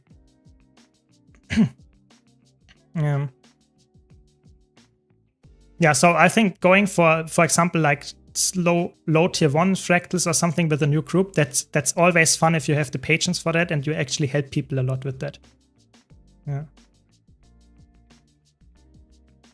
Really, do you think that many people in Guild Wars 2 play Final Fantasy? I mean, I was also interested in playing Final Fantasy at some point, but I feel like I'm currently actually quite excited about Guild Wars 2 content.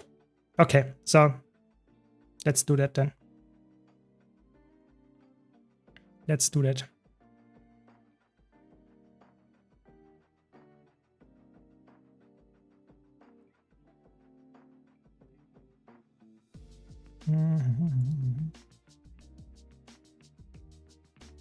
Where is Echo Fox? It's actually... Ah, there he is. Very good. When we need you. You know, when we need you.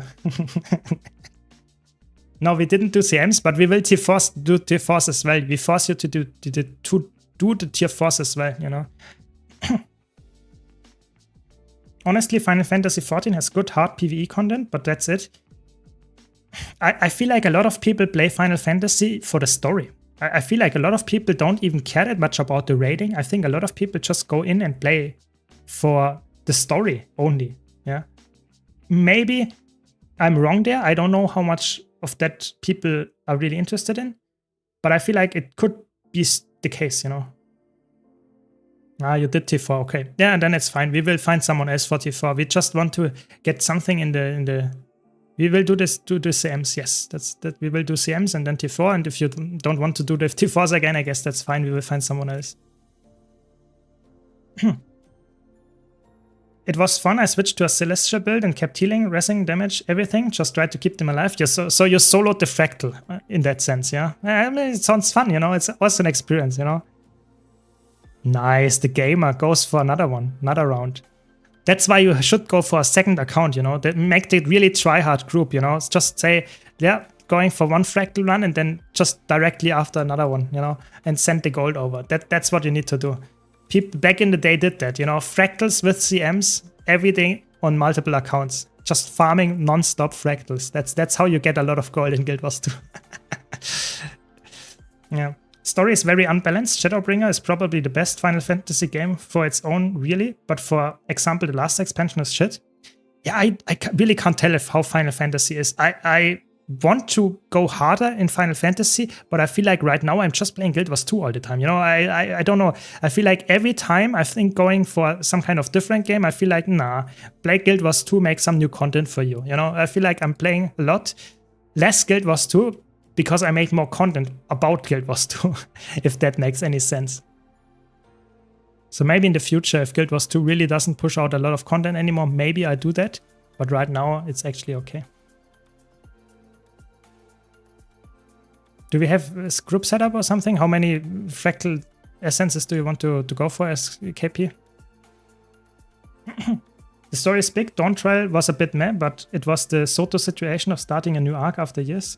Yeah, I mean, that's always a problem. If you start a new story, it might not feel as epic as the older one, for sure. But I mean, that's just an old game has to do it at some point. You can't expect people to always stay with the story and have the same characters and everything, the same arc going for 20 years. That's not a good thing, for sure. Personally, I think playing Final Fantasy XIV is fine to make you realize how Guild Wars 2 is better. Yeah, I feel like if you play a lot of other games... Yeah, okay, then we will do that. Tier 4. 1 second, I will set it up and then we can talk again.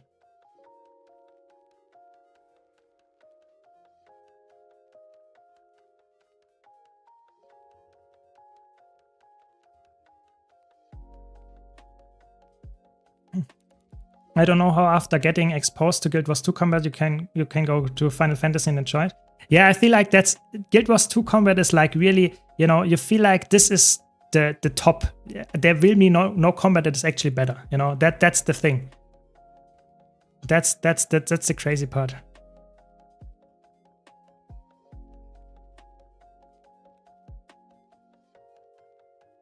I guess I go Electricity Heal then.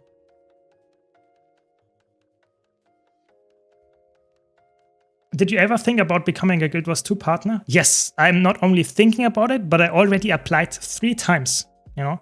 So they had a post on their website where you can easily apply. Doesn't matter how much, so to say, followers or subscribers on YouTube and stuff you have. They just want to apply it. And I applied, and then you have to wait 3 months, and then you can reapply if you didn't say anything. And they actually didn't reply anytime. So I'm really sad they don't want me apparently in the partner program. I'm really sad about it because I push out a lot of content. I really hope they get in there because I think that's helps me to make better content. I can switch to NA, for example, do stuff on NA as well. Sadly, it's not working out right now. I've been playing Final Fantasy for a long time and always clear stuff pretty fast. such a long maintenance game that is just log in once a week, get your raid done, and log out. Yeah, I mean that's the same for Guild Wars 2 for the most part in raids. You can also do it in 3 hours or something, do all the raids and with CMs, and then you come back next week. There are people that do that. Yeah, it's just. I think Guild Wars 2 and Final Fantasy are actually quite a good combination of games to play together. I guess that's my personal take, but I think that might be true.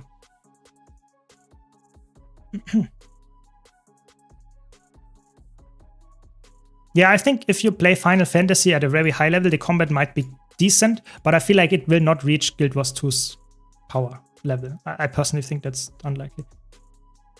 Is it lagging or why is it not working? Okay. Well, that sucks. It's gonna change. Most of the partner right now are playing other games. I really hope that they will recognize that and at some point say, okay, we need newer partners and not only go for the ones that we already have, because those are not playing the game or just making very, very rare content. Yeah. And I hope that they notice that. But let's see. We can't influence their decision, I would say. Final Fantasy had great story for the most part and some good modernization, but it fails a lot of basic stuff like having a consistent 2-second server delay. Yeah, I hear a lot of stuff about the global cooldown and stuff, and the combat doesn't feel that polished, but I personally think Guild Wars 2's combat is just a very high bar to reach, and I feel like that's not a big deal if it doesn't reach it as perfectly, but if you expect it to be better or even, then it might not be, I don't know, reachable in that regard. I think Guild Wars 2 combat is probably the best of the MMOs out there, and you should try to achieve that high combat, but I feel like it's very unrealistic to expect a game to actually have that.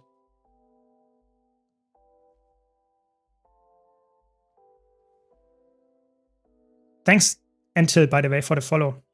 I really appreciate it. So, I guess we have a decent group. Check the boons.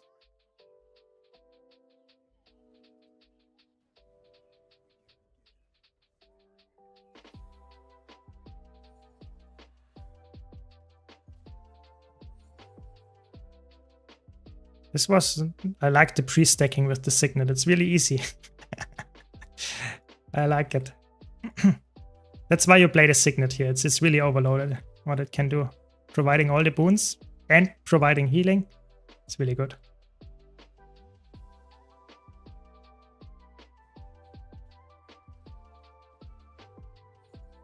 The quickness is sadly not there.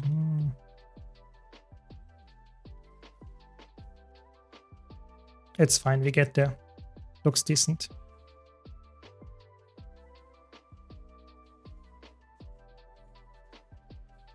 If you have any questions, any feedback, let me know. I'm always open for that. And if you have any ideas what we can discuss, I'm always hoping to discuss stuff on stream. So if you have any things that you want to hear my opinion on, I'm always happy to share that as well. So please let me know. I can do that while I'm playing some kind of mediocre healing here as well.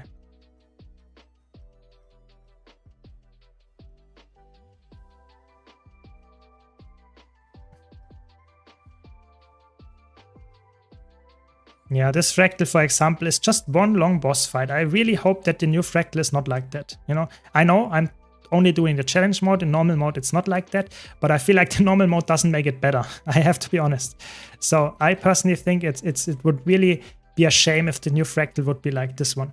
I really hope the new fractal is more like some boss, then you have to do some puzzle, then you do another boss, then you do some trash mobs, and then you go to the last boss or something. I think that should be the way how it is, to have some puzzles in there, have some trash mobs in there, and some things that you can speed up to skip them, for example, and have 2 or 3 boss fights that are smaller, not like this one, and just can be done in, let's say, 30 seconds, 1 minute or something, and you will be fun and engaged with that. That would be my hope about the new fractal.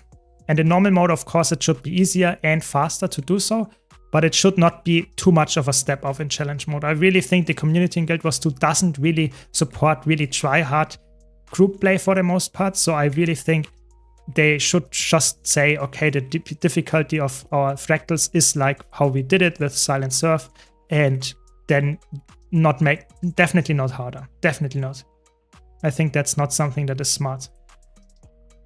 Because making the fractals harder is only pleasing a few amount of players, while it doesn't provide a lot of value for most of the community. Just having something that is also that people can actually engage with is in my opinion way more likely to work out well.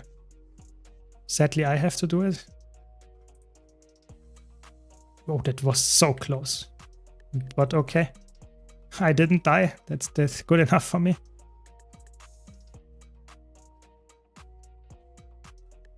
And now I have to wait until this guy is done.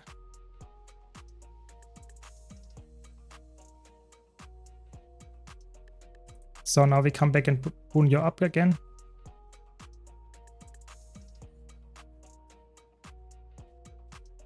There we go. Looks good, I guess.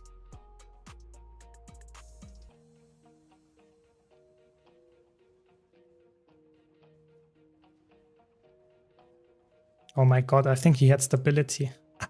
Oh, my Moa went into stability. That feels so bad. It doesn't matter. This is actually not necessary to see CC the boss all the time.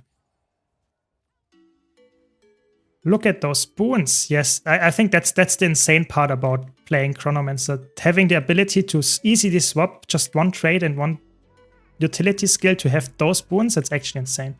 It's really... No other class can do that easily. I mean, maybe you could play a Heal Herald here, but the healing output or the utility that you would bring to your group would not even be close to that much. So, come to me, you get some boons.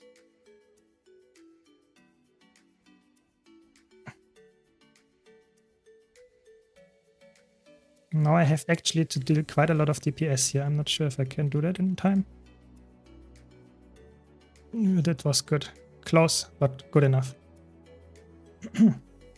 Booner, yes. Always going for top boons. That's the most important part if you're a healer, you know. Booning, not healing. Who cares about healing? Having all the boons, that's it.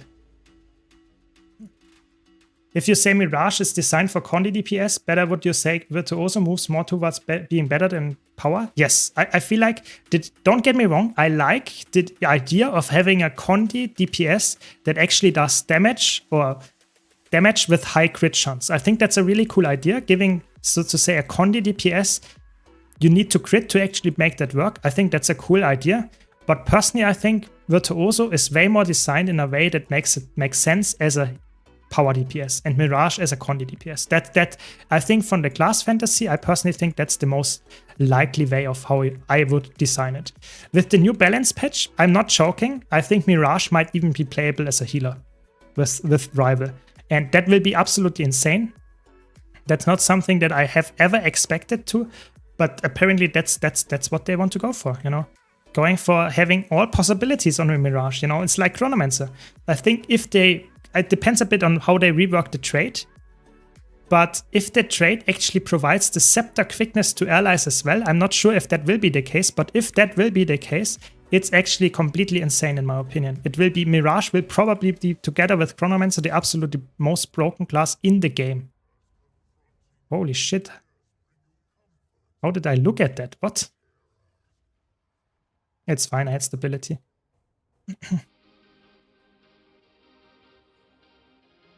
Fun fact.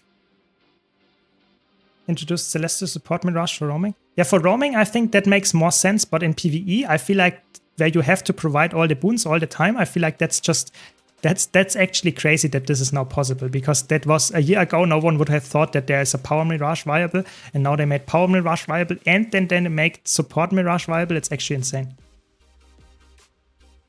Now that they nerfed Condivert, yeah.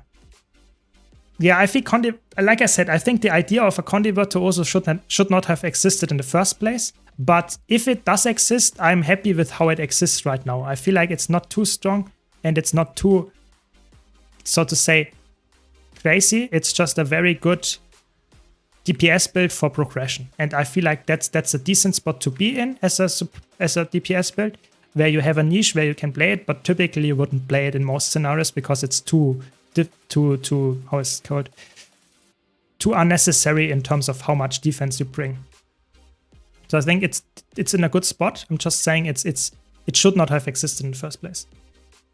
I want to play my Asura and Scourge again. Yeah, after the next patch, don't worry, Malison, that will come back. I think Scourge will be really good in all game modes. Maybe not PvP, but in World vs. World, I think Scourge will be really good as a supporter, and in PvE, I think it will be really good as well. Rival Sword Shield. Yeah, I think that makes sense. It's a classic pick for Mirage if you wanted to play a healer. Yeah. I think it will just give alacrity. That's how it sounded to me. I agree. I agree it doesn't sound like it can share quickness because that would be insane. But it's still definitely something that I feel like is, in either way, it's a very good thing that you can share quickness, that you can share alacrity rather, on a healing build on Mirage. You can share it on a power build or a Condi build because it doesn't depend anymore on the weapon that you use. So that will be really interesting. I'm excited for that one. Might be really interesting times, and I will post probably quite a lot about Mirage after the patch and make some build guides about it. Condiverge should exist for PvP and World vs. World, not PvE. I feel like that's the interesting part because with the crit stuff that you need to crit on a Virtuoso to make it work, it's impossible to play a Condi Virtuoso or Condi really bleeding based Condi Virtuoso in competitive modes. You can play a Condi Virtuoso with Confusion, but you can play any Mesmer with Confusion because you have core trade lines that support that. But Virtuoso by itself only provides bleeding, which is completely useless. You will not use that in any game mode other than PvE, which is interesting that they made this baseline design like that. I guess it's fine. That's how it goes. Signet of Inspiration, Chrono is so OP. Yeah, it's really crazy. I really like it, you know, that's why I play it all the time, because it's just, you know, you carry your group even without them really noticing too much, because you just spam the boons, and if they have some mistakes with the quickness uptime, doesn't matter. I will help you out with the quickness. Yeah, exactly. It's like, normally you don't only have 80% boon uptime, then you use the Signet of Inspiration, especially with F5, and you will have it 100%. It's crazy. Yeah, it's okay. You don't. Valen is. I agree with that. That not every single trait can be used in all game modes. I think that's totally fair. But in my opinion, you should at least design a trait line, a class around something that makes sense, and not say, okay, giving it Condi just for the sake of giving it Condi. That's, in my opinion, not something that is actually really good to do. You know, I think that's the same like saying, okay, we give Condi traits now to Dragon Hunter, for example, just because it doesn't have it yet. That doesn't make it good just because it doesn't have it yet. And I feel like they should have done the same treatment to Mirage and Virtuoso. But that's just my take, you know. They didn't really want to hear that, I guess. No. That was scary. Almost wiped there. Rival Embers with 3 clones actually heals quite a lot. Yeah, and it will actually provide alacrity with the next patch. So it will actually be really, really interesting. Yeah. Yeah, Mesmer is a very flexible class, for sure. When I get a different healer and I play boon DPS, it feels so bad. I drop like 70% boon time. Yeah, of course, for this fractal, it's like really, you really want to play this healer there. It's really, I think this fractal is showing why Chronomancer is so broken, because no other healer actually can fill that role so well in this fractal specifically. Of course, if you play with a decent, really, really good group, then you can do the splits decently well as well. For example, with a Condi Elect Spectre or something like that, and maybe a Quickness Harbinger or something. Those can fill the offensive roles as well, and you have the quickness for the most part, or alacrity, but Chronomancer helps, of course, a lot to actually make this possible. I wanna get into World vs. World, but I'm more of a solo player. I have Warrior, Revenant, Ranger, Necromancer, Elementalist, and Guardian, all their specialization. Any suggestion what I can use? So if you're only a solo player and don't want to go into, let's say, how is it called? If you want to roam, I would probably go for Dagger Elementalist. I think that's a really good choice. If you want to go into Zerg play, I think just playing maybe some kind of Scourge is a good choice.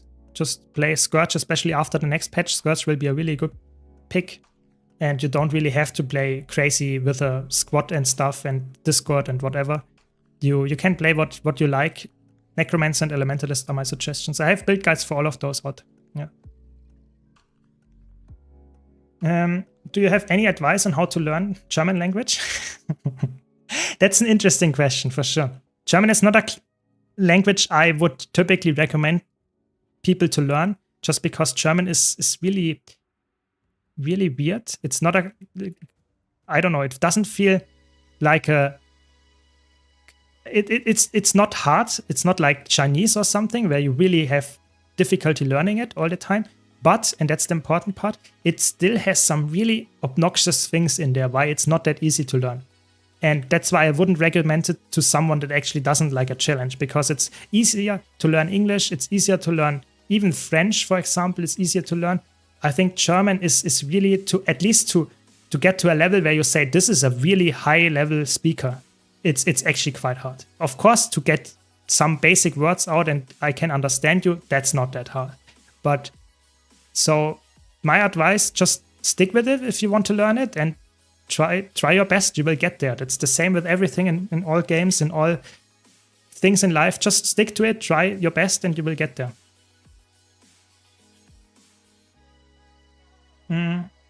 It might be a hot take, pun buried here for people that will get it, but in my opinion, Kongi Berserker is a strange take on the Berserker concept.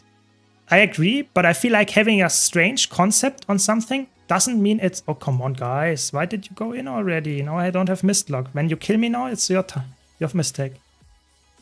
So, yeah, I feel like I agree. It's not a very usual concept. It's not a very usual concept to make a Berserker, which is so like very in your face class, to make it Kondi. But I feel like it's okay to make something that is a little bit different. I just feel like making it power, Kondi, and support is again the same thing that we had with the other classes. I feel like that's not the most healthy decision that they make. So just leaving it like maybe like say power and Kondi, but don't have any support element in there. I think that would be interesting. But they now have some kind of healing Berserker in there as well, just because Spellbreaker doesn't have some kind of support for the allies in PvE. Feels like weird to me. For sure. I really like the Necro in the upcoming balance patch. I agree. I think the staff changes are really fun. It doesn't mean that it's absolutely, it will not be the savior of PvE, and it will not make it absolutely insane like Chronomancer, in my opinion, but at least it helps it very well. And it would probably be a safe bet to say that it will be one of the top 4 healers in PvE for sure, if it's not already. Yeah. Yeah, of course, if you're from the Czech Republic, you will probably have more importance in learning German. That's true. But it's you should have fun learning it and just stick with it. That's my biggest say. And what I learned when I learned speaking English way better, and also French, for example, I think the most important part about learning a new language is to try and not only speak the language, but also listen to people speaking it that actually are very good at the language, so that in the end you will actually get better at it just passively. So watch YouTube content maybe in German if you want to do that. Watch maybe some kind of movies and that kind of stuff in German, and you will get so fast, so good at the language that it's actually surprising, I would say. At least that's my take. Maybe someone else had a better opinion on that, or a better tip, but I personally feel like that's helping me a lot to learn a language. Yeah, no worries, no worries. Tico, really like to help. I expected Chronomancer heals nerfs. Yeah, I think I think I have a video coming up this week. I'm pretty sure it's coming up in the next few days. And it's about my surprises with the balance patch, and that I'm not only surprised about the balance patch, but I think this was like the clear sign that they say, we don't care about power creep anymore. Power creep, that's the thing that we now do. Normally they nerfed stuff, and with the last balance or the upcoming balance patch, it feels like there are like 5 changes that are clear nerfs. All the rest of the 100 changes or something are buffs. It's like power creep to the maximum. It's like they said Chronomancer heals absolutely broken. We will buff everything else to this level as well. We don't nerf Chronomancer, we buff everything like that. That's crazy to me. But apparently it's what they want to do. Exactly. Ja, genau. That's it. That's German. That's what we have to say all the time. Yes. That's why language teachers all say, watch TV in that language and read in that language and you will learn fast. Exactly. I really have to emphasize that and stress that. It's really helping a lot. I do that. I talk a lot in English. I watch a lot of stuff in English. Or I think I watch only English actually. So even though I'm a German, I don't watch any German content. Even my TV shows I watch in English. So that's why I can speak English quite fluently. But my accent is still there. So I still have to improve on that. I get that. But at least I will get there at some point, I guess.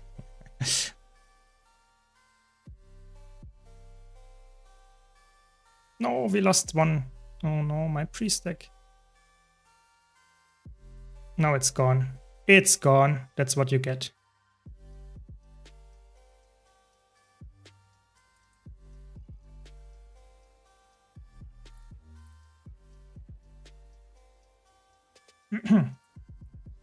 Yeah, it's immersion, exactly. It's immersion, yeah.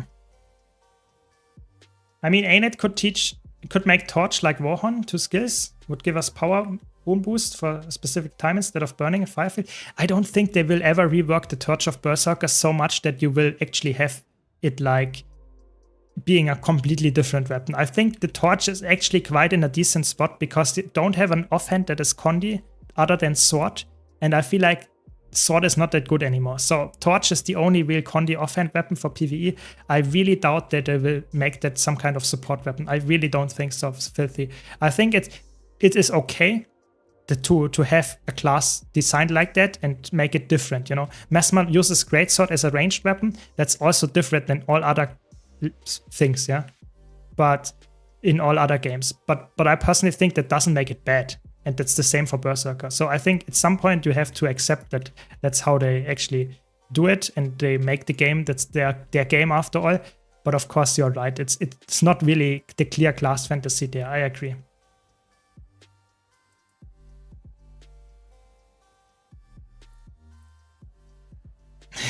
Exactly. If sometimes in German, you know, you just have to shout something to get your point across. It doesn't matter what you actually say. It's just shouting. That's the classical German behavior. Being rude about something, really direct. That's German. Yeah. Torch Elementalist. I think that's very fitting. I think Elementalist, that's very fitting. But a lot of people, I think, want to have a longbow. I think that's the thing that a lot of people want.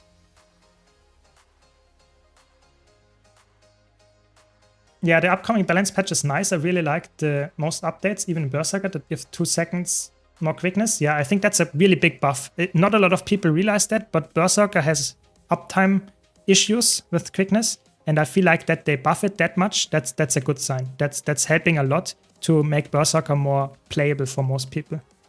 Definitely a good patch in that regard. Of course, I would have really liked to see some greatsword buffs that are not just damage numbers, because I feel like that's not changing too much. But yeah, I guess you take what you can get for a warrior. I'm really liking Dagger's sword on my Virtuoso for melee. It's sweet. Yeah, I think Dagger's sword, I mean, you could ask Echo Fox. He is a big fan of Dagger's sword on Virtuoso. But I think it's actually, I like it as well. I think I really like the sword offhand because of the block.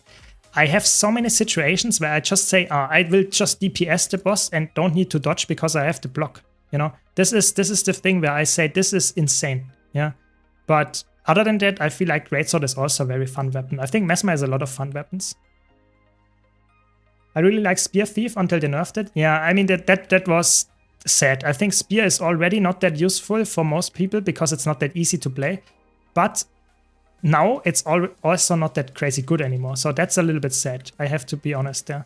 I think that's not what they should have done. But, you know, that's how they do it, I guess.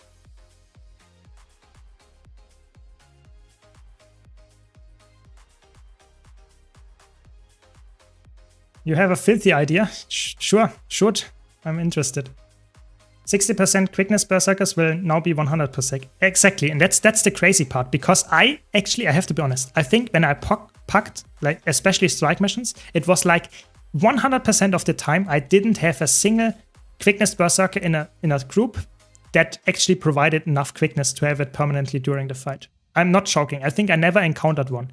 And after the patch, I think everyone that runs it will probably be decent with it. Yeah, it will probably not be 100% all the time because they might still drop their Berserk form, but at least they will get close to it, and I'm happy about that. I think that's a really good thing. Not counting Chrono and Scourge, what do you think are the top 3 Condi builds for PvE? I think Condi Willbender is really good because it has high damage.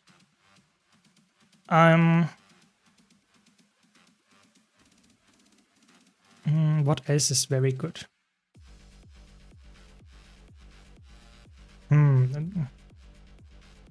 Let me think about that. It's actually not that easy to come up with really good Condi picks. If you want to have a very safe pick, Condi Virtuoso is obviously true. Very good. What else is good? Condi Spectre, good point. Condi Spectre is very good as well. Yeah, I think Condi... I'm not the biggest fan of running Condi builds for a lot of stuff because power builds, I make a video about it, and I think power builds are just superior for like 90% of the content in Guild Wars 2. But still, I think those 3 that we mentioned are actually quite good, yeah. Yeah, you have Distortion. Yeah, I mean, having one more thing is even better, you know? And not only the block, but also Distortion and maybe even some kind of evade on the spear, then you don't have to dodge ever again. That's why I like playing Power Virtuoso so much with the greatswords, with the spear and the dagger. That's my take there. Now I do more damage on Staff Daredevil than Spear Thief. Yeah, that's true. I mean, you are dead. You are so dead, Echo Fox. And I couldn't even heal you through that. That was a healer's mistake for sure.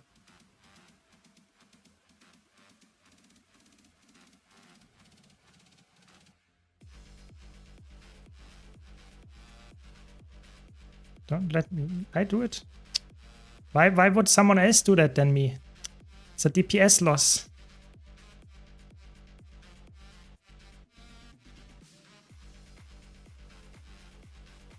Yeah, Staff, you have mobility. Yeah, I think Staff is way more PvP focused or something that has more utility. And the sad part is Staff is just a better choice for DPS now as well. And I think that's not a good design. I agree.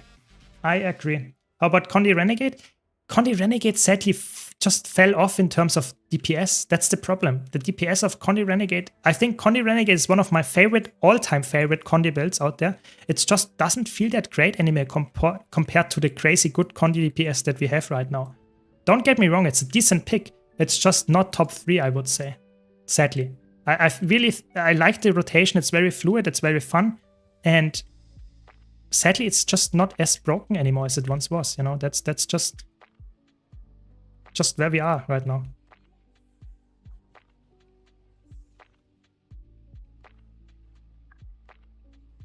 No, we failed everything. Oh no, guys. Every single mechanic failed. That's not what we want to see here.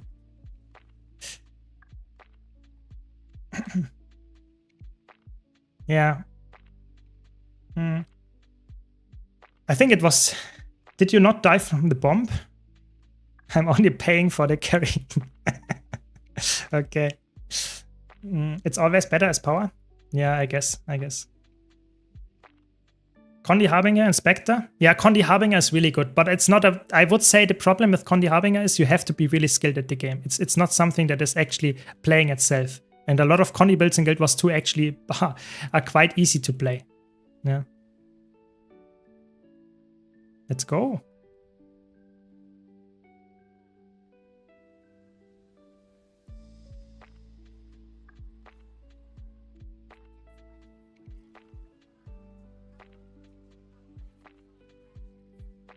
Someone has the bomb. Oh, that was... Oh my god. I'm so scared of it in pucks if someone does that. It's actually insane, I have to be honest. Yeah, I love Renegade as a Condi DPS. I think that's how the class is supposed to be played, to be honest. But it's sadly not the best one anymore. It's a good pick, don't get me wrong. It's just not as broken anymore as it once was.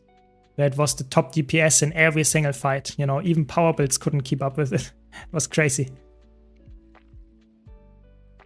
Range is just so much stronger. Yeah, it's true.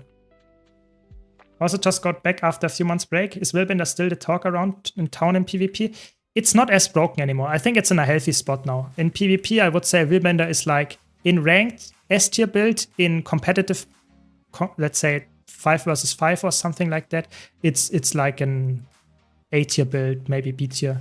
It's not as absolutely broken. You don't have to run it in every single ranked match. It's in a healthy spot. Wait, we skipped that or what? No. I missed, sorry. It's fine. Nice, I can absorb those as well. Goodbye, 25% crit chance. Yeah, and it didn't swap below 10 energy and you lose everything. That's just inconvenient. If you compare that to the broken, let's say even Condi Willbender, where you just spam all your buttons and you have high DPS, it's crazy. Yeah, I agree. It's Willbender, or in general, all the classes that don't have problems like that are just way superior, and I feel like most of the meta builds nowadays have that. They just spam all their stuff. For sure. I think I played Power on my Harbinger about 2 years ago. Yeah, Power Harbinger is actually a decent pick. People really underestimate how good Power Harbinger is. A lot of people think about Condi Harbinger, but Power Harbinger is actually a good pick as well. It's really funny, in my opinion, that you can make a class like that, where typically you would say that's a Condi build, but no, you can actually play it like crazy on every single playstyle.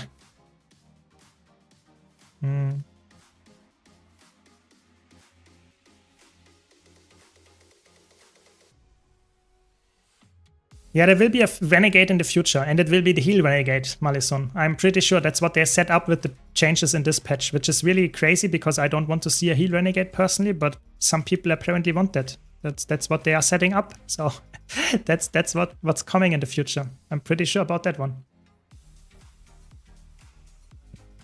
No worst for you, Filthy, today. No worst.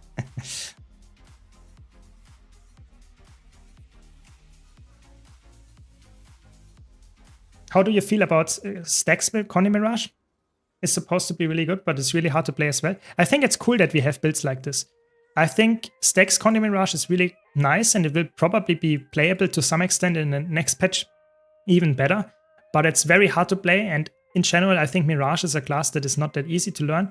So I think it's good if it's good. You know, if it has a high benchmark, even though it's hard to play, I think that's how it should be. Yeah. I had a Willbender say they were learn Willbender in our Willbender TUFCM. Pretty sure they were just spamming buttons and they did 30k, 36k instantly. Yeah, exactly. I think just spamming all the buttons on Willbender will actually yield quite high results in normal fights where you have to concentrate on the mechanics as well. It's crazy. Condi Willbender is really good. Ah, you want to make a healer? Okay. Am I really German? You know, I would say playing Guild Wars 2, especially as I play it, with mostly pugging everything, like playing ranked PvP, pugging fractals, pugging strike missions.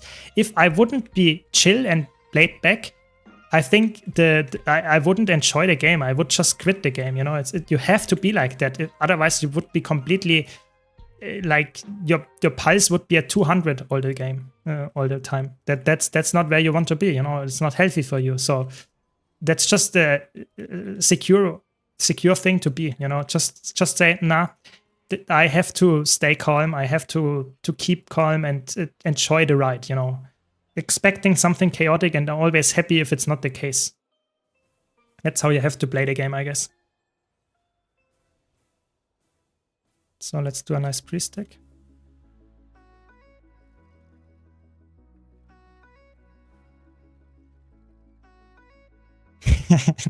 And I'm not taking drugs, exactly. Yeah, exactly. No, I mean, it's just my nature. I mean, you can't change your nature too much, so I'm happy that it's like that. It's quite good for streaming, I would say. At least if you don't want to have an image like Tyler 1 or something where you always want to have raging going on your stream. For me, it's like I want to be relaxed. I want to make a comfy stream, explaining stuff, having fun, maybe some chaotic stuff in the background, but not being too much, not having too much fuss about it. That's what I want to achieve in my stream. And of course, really helpful for new players, but also entertaining to veterans. That's my goal. And if you have any feedback, any comments on that, how to achieve that or make that even better, let me know. And I'm happy to implement that, of course.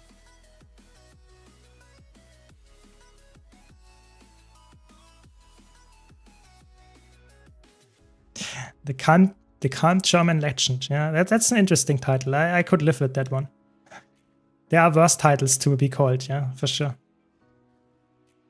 I personally don't. I sometimes do them, Malison, the Lion's Art Strike mission. But the problem that I see with that one is that if I pack that one, it feels like it's really like a hit or miss. Sometimes you have people that know how to tank this one, and sometimes you don't, and then it feels really bad. So I personally don't do it regularly. I sometimes do it, and I think it's a really cool one. I personally actually like it a lot. I think it's one of the best strike missions by design. I'm not shocking, but it doesn't feel that good to pack all the time. That's my consensus there. Yeah.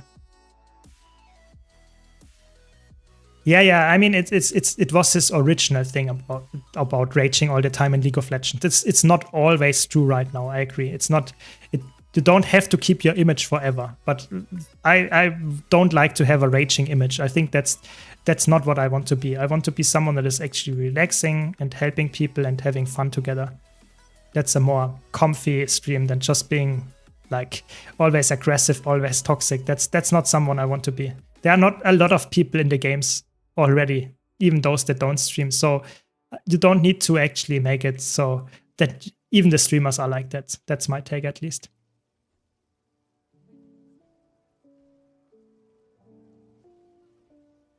Mowing the crate here helps to actually speed up the guy coming to you. That's why I did it, if you're wondering.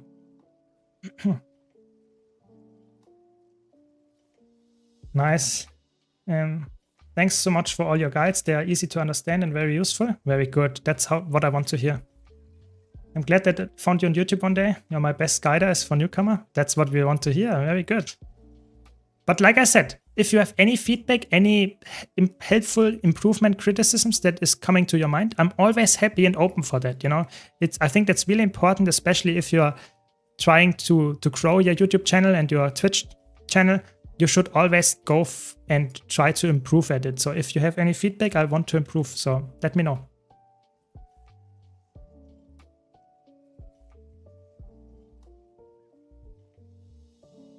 So stuff like this, you know, just skipping stuff, I think that would be really cool if you have stuff like that in your next Fractal coming up as well. I think that I would really like that. I'm not sure if it's likely that this will happen, but why not? Ecto gamble with channel points. I think that would you really like that, you know? I was thinking about doing stuff like that, like saying, okay, if you have spent like a specific amount of channel points, you could trigger a giveaway for you, you know? Something that actually is interesting to you because you might win something. An ecto gamble would just waste my money and you don't even get anything out of it. So I personally think it would be better just to trigger giveaways for the Twitch chat or the YouTube chat, for example. I think that would be way more interesting. So I wanted to set up that in the future. So sorry, forget the pre-stick. It's fine.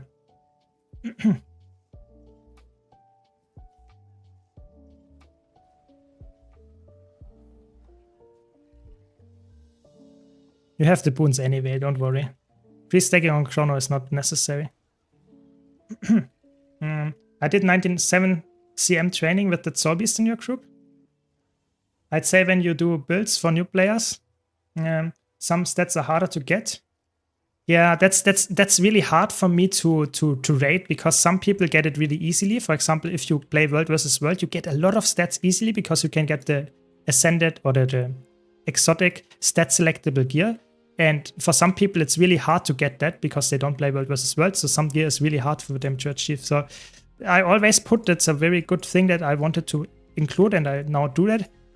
Exotic builds in my YouTube build videos as well. But I might have to admit that some gear is a little bit harder to come by, and you might want to start out with a different gear set. I think that's a valid criticism. Good point, yeah.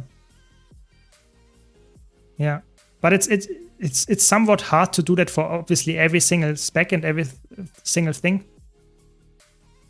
But we can see. Maybe I can make it work. We get enjoyment. I mean, enjoyment of me losing all the actors and all the money. Yeah, maybe you are some kind of sadist and you want to see me lose. That's sad. I mean, can't wait. The people can't wait. Just make full set of Gen 3 or legendaries and send them as giveaway. That's what you wanted to have, yeah?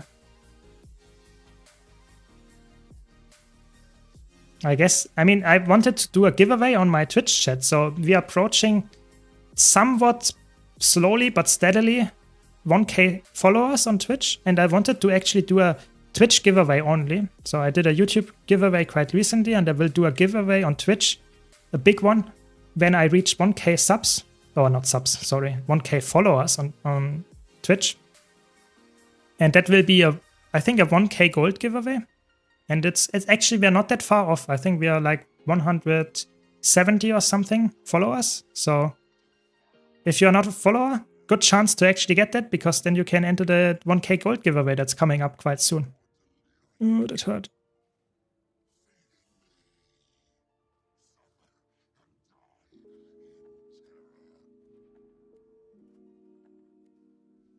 Need a dagger? Yeah, maybe the next legendary giveaway that I will do is a dagger for you, Malison.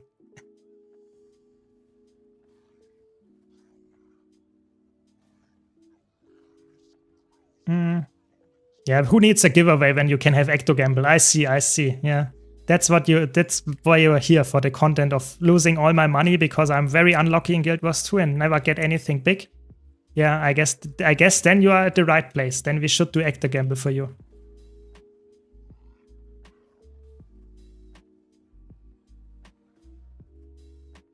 No, it's fine, Filthy. It's fine. Yeah, I think personally, I think doing giveaways regularly on stream, especially if you hit certain milestones, I think that's a good way to have some celebration going on. So that's what we definitely want to do with the next at 1K followers for sure. And if we get more in the future, then sure, then that's what we will go for in the future as well. Going for more giveaways as well. I will not always go for the number though. So if I reach like 2K subs followers and 3K followers, then it might not be like I will always give away this amount of money, because that might be just too much to actually handle for me as a just casual Guild Wars 2 player. Kappa. But still, yeah. Just wanted to put that out here. I try my best to actually reward you for watching my streams and my content, for sure. Yeah, true. Maybe we don't like to lose. I mean, I think that's a lot of people don't like to lose, but I think Germans in particular, that's a good point. Yeah. No step? No. Yeah, the healer is AFK. I'm sorry. I'm so sorry.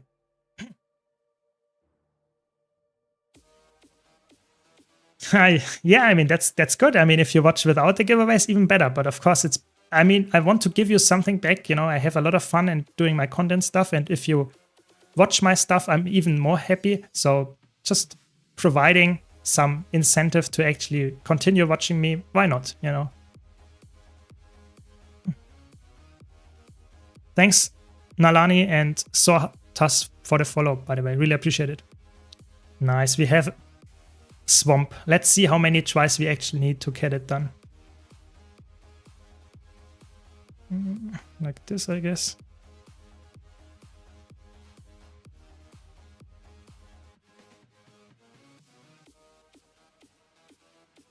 So where are the things?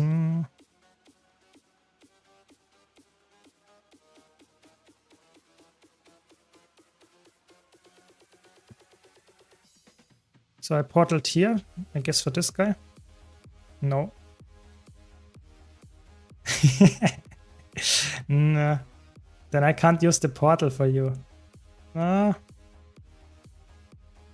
seconds. I mean, I could still do it. I could still do it. Soon TM. Let's go, let's go. No.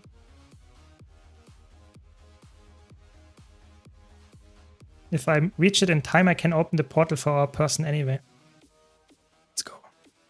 Let's go. Oh, there we go. What? Where's the portal? What? I can't see it? Interesting, I can't see the portal. We did it anyway. I don't know what happened there. We did it. That's the only thing that matters. My portal just disappeared, you know? It was lying on the ground, but I couldn't see it. Interesting.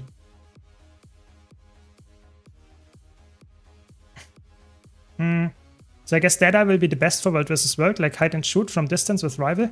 Yeah, Rival Data is a decent pick in World vs. World for roaming, but it's not as good as it once was because it lost a little bit of its crazy spam because you get punished with the initiative a little bit more now. It's still very, very good, but it's not as broken anymore. Yeah, so I think if you enjoy this kind of playstyle, it's still worthwhile to play. But if you only played it because you wanted to absolutely annoy players and it's because it was absolutely broken, then it's not as broken anymore. It's still a very worthwhile pick, don't get me wrong, just not as broken anymore. I had a lot of fights on various classes against Deadeyes and I actually won against them in 101s, in fair 101s, because they did not know their limits anymore. Because of the initiative and the just less sustain that they have, because they have less stealthing going on. It's more punishable. That's a good thing, for sure. But it's still a very annoying pick to fight, for sure. Yeah, I think it glitched. I think so. I mean, it doesn't matter. That was not that important here. But if that happens in some kind of a speedrun, I think that's annoying. Yeah, I think if you are playing any other class than Thief, you don't like to have more people playing Deadeye. I think Deadeye is not a class that a lot of people like to face. It's really annoying to play against. And if you play it well, it gets even worse. So, oh, that was last second, I guess.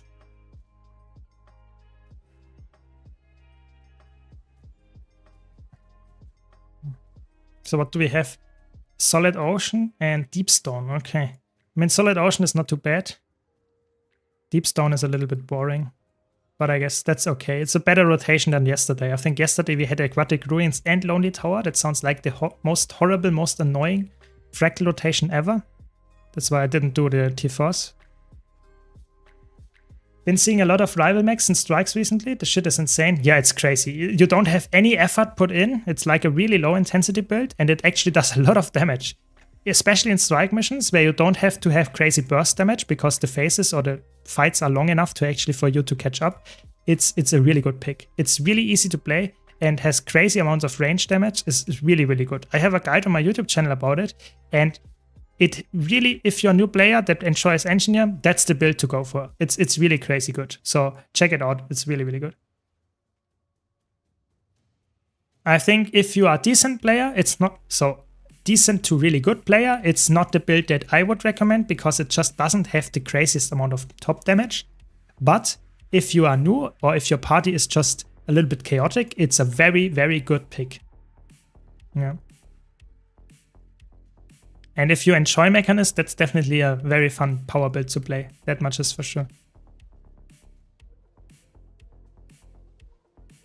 Yeah, and even in I would say even or especially in those harder fights where you have, so to say, more chaotic stuff happening and it's a little bit harder to play, then I think actually those builds that are somewhat more brain AFK are actually working even better there because you can, so to say, do mechanics and do a fight that is chaotic while you do quite good DPS from range. So I think especially there, it's a really good pick. Yeah, good point. Good point.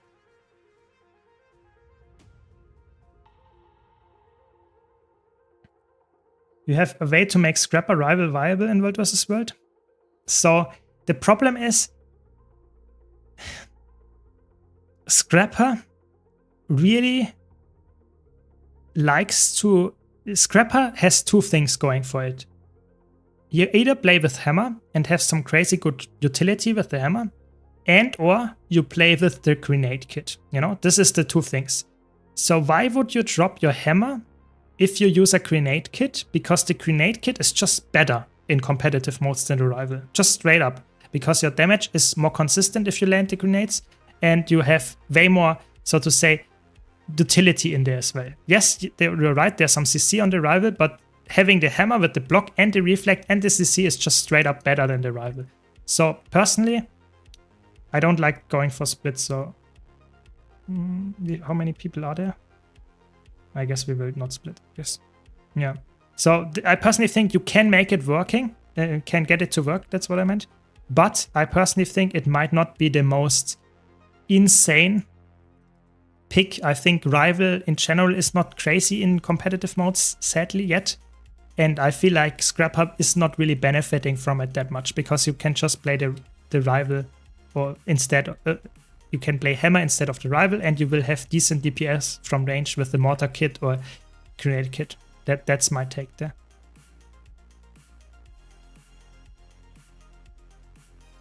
Welcome, Trist. Welcome. Is Condi Herald with Spear good for PvE? Yes, it is. It's actually a very good pick for Condi fights, or for safe play. Yeah, it's actually really good. Yeah, I think playing builds that don't have crazy amounts of self DPS, but having easy 100% boon uptime is actually way better. Yeah, it's actually way better for the general progression for your party. Keep that in mind. Quickness is a 50% DPS buff to your squad, to your subgroup. Yeah, and if you have like 5k more DPS on your own build, that's like in a classical squad, that's like or regarding your subgroup, it's like 5% more DPS or something like that. When you play and provide 100% quickness instead of 80%, that's, so to say, like more than a 10% DPS increase for the most part. So it's always way better to increase the quickness percentage of your group than going for a little bit more DPS on your own build. So I think if you struggle a bit with the quickness uptime on other builds, go for Quickness Herald, and it's a really, really safe pick. You will have 100% quickness like all the time. It's really, really good. Yeah, of course, for more, so to say, harder fights, Quickness Condi Herald is a really good pick as well, because it's very safe there. For example, for Temple of Febe, it's a really good one there as well. What I don't like seeing is someone doing Quickness Cutter, doing less than half of the benchmark, also doing 70% quickness. Yeah, I think that's the problem. Is if you play it correctly, it's really good. I play it, for example, in Iceblood Saga strike missions all the time, and I'm top DPS having 100% quickness uptime. I'm not joking. That happens like in 80% of the cases that I'm top DPS. But of course, you have to know the build. You have to understand it. You have to play it. If you can't play it, it's garbage, of course. So there are some builds that you don't have to perform perfectly to make them work, and there are some builds in Guild Wars 2 where you really want to perform close to perfect to actually make them worthwhile running. And Quickness Herald is one of those where you can just play it at like 60s to 80% of the benchmark, or how you actually need it to perform, and you will still provide enough boons and stuff. Yes.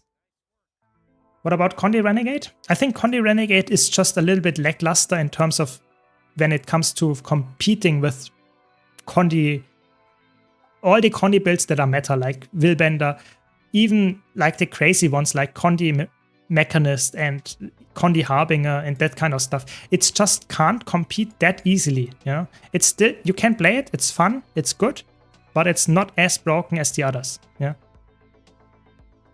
that's the sad truth. I hope they buff it or give it some more unique playstyle. We will see what the future brings. There are some rare Quickness Cutter that reach benchmark and does 100% increase. Yeah. Some of them can. I try to, and I will actually achieve that for the most part in strike missions. But not a lot of people in packs especially do that. Condi Ren is about to get nerfed? I don't think so. I mean, no, I think Condi Renegade is not that changing that much, I think, with the next patch.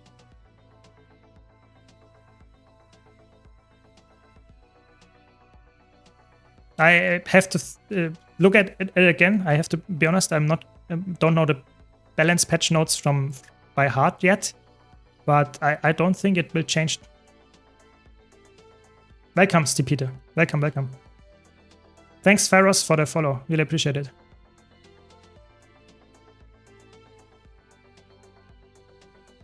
No, this fractal, it's just annoying.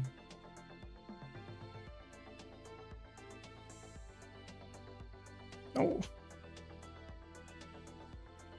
Yeah, I mean, maybe it gets nerfed a bit, but it's not like insane. I think I mean, there is no reason to nerf Condi Renegade in my opinion. It's not overpowered at all. I'm not sure if that's true. Maybe they were talking about PvP. In PvP, it will get nerfed soon. That much is for sure. But I think there's no reason to actually play. No, I didn't get it. Oh, sad. Streamer has to boost it to actually use this twice. It's fine. We will do it anyway, I guess. And we also have a Reaper. I mean, the Reaper can also do Spectral Grasp here. So, quick tip.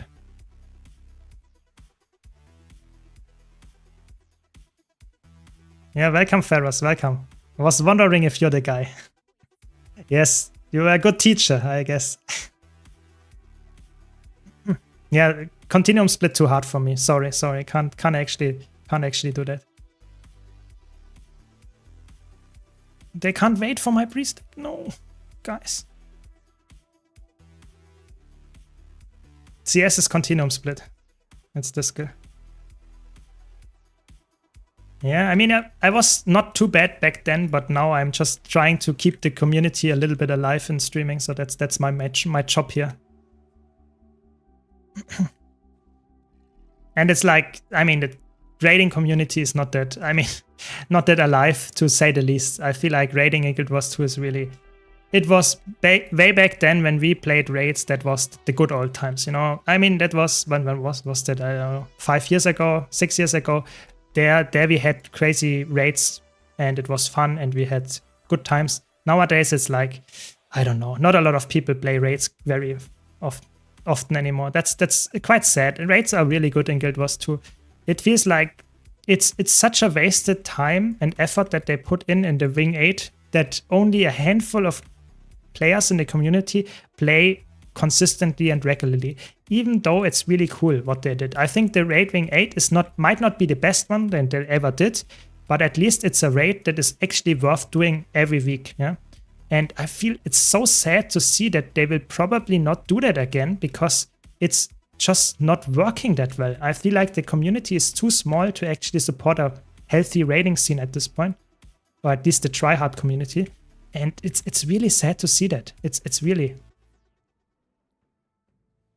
because even for the non-raid players, it's better to have a tryhard community that also helps you with build guides and that kind of stuff than having only casual players that don't engage with the game to a high level, so that we will not ever get any crazy tryhard content or some kind of videos or guides or websites like Snowcross and that stuff. So we really have to keep this community alive. And I feel like if you don't deliver resources to making more raids and try hard fractal CMs and that kind of stuff, it feels really sad. And I hope they will continue to do at least something of that. And we will see. We will see. Yeah, it's true, Ferros. I think you are right. I think raids are not dead. It's just like the LFG and that stuff is completely like either you are in a static or you can't really get into raids. It feels like quite cut off. It's like a bubble where only tryhard players are in, and it's really hard to actually get in. And I feel like that's not a good, healthy sign of the community. That's the problem. Yeah, on a US, the other thing, if an LFG pops up, it has like high KP requirements, and it's actually not that easy for a new player to get in there. That's not really helpful. Yeah. The game is too simple. I don't know. I feel like the game has a big problem, in my opinion, that they deliver a lot of open world content. Even open world versus world is also open world PvP, where it attracts casual players that want to have fun, want to explore the maps, and want to play the game, and don't really care about having the perfect rotation. And the game itself is still somewhat hard to actually perfect. To play it perfect, Guild Wars 2 is quite hard. And therefore, if you have a raid that needs to be somewhat decent execution in there, and you have the casual audience that doesn't want to do perfect execution, it's not gonna work. That's the problem. That's the big problem here. But maybe I'm a little bit, too doomer here, but I feel like I don't think a new raid will come out because of that exact reason. Very good, you did it.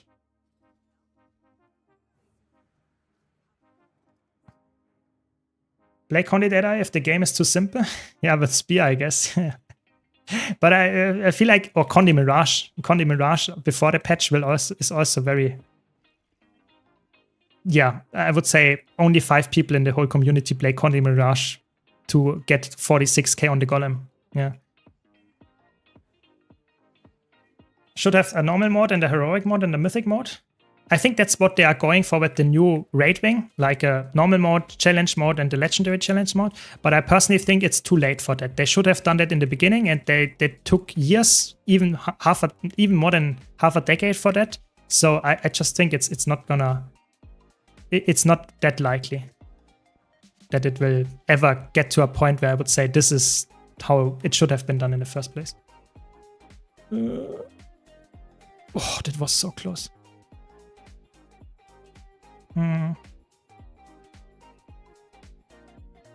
What build you like the most?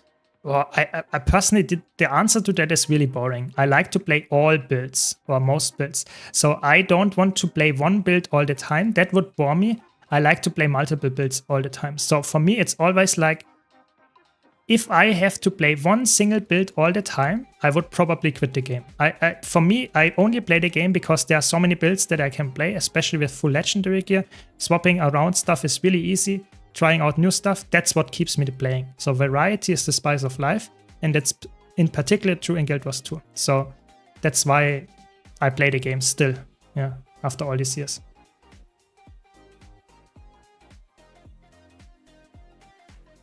Yeah, at the beginning we had to do dungeons and stuff, and it was completely different. Yeah, the game changed a lot about it over the course of time, and I would say it's not always for the better, but for the most part, I think Guild Wars 2, at least in balancing and interesting classes and stuff, it changed for definitely a better thing. If you think about dungeon meta back then, it was, yeah, if you played engineer, if you played, what's it called, ranger or necromancer, it's like you were kick on sight, that was back then. It's just really, the classes were really unbalanced in that sense, or people at least expected us to think that. Yeah, we had people that didn't believe in that, like Nemesis, and that was an interesting debate. But personally, I think, yeah, the balancing now is definitely better in PvE. Why you didn't do 100 CM? I don't like the fractal, and with pucks it feels horrible. I feel like it's really bad. I don't do that typically. It's not even that hard. It just feels like pucks can't do it that easily, and I don't like the fractal. I think it's one of the worst fractals that they ever have released. I really don't like it. Is there other ways to increase inventory slots besides buying gems? Yes, you can get higher bag slots. So you can get, instead of 20 bags, you get 32 slot bags, and you can actually get them in-game. Yes, you can do that. You can craft them, you can get achievements with them. Multiple ways to get those.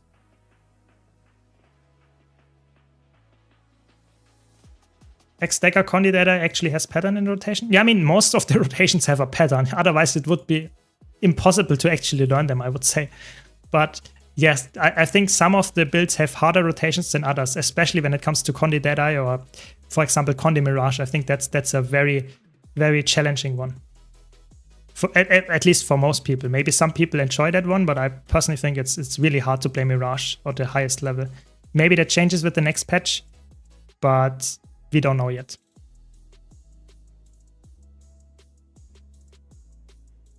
Yeah, I mean, I like to have a fluid, interesting rotation concept. I don't like to have a rotation that is somewhat based on experience some kind of learning something by heart and having some kind of understanding when to swap stuff. So I personally think I like to have the rotations that are somewhat clear, fleshed out, and I can remember in which kind of loop I am. Typically, Revenant rotation are really cool because of that, because you swap legends with the weapon and then you have some kind of loop to it. I really like that. I don't like rotations where you have to adjust it every single loop because there's so much changing and stuff. I think that's too annoying. And then if you have priorities at the same time, it's really horrible. So, yeah. But it's not for everyone, you know, it's not for everyone. Yeah. Exactly. So what are we gonna do now? I guess inventory cleaning. Yeah. People asked how I clean my inventory. You can now watch how I clean my inventory. Nothing too exciting here though. Quite somewhat clean inventory. Maybe not quite, but somewhat clean. And it will get cleaner quite soon.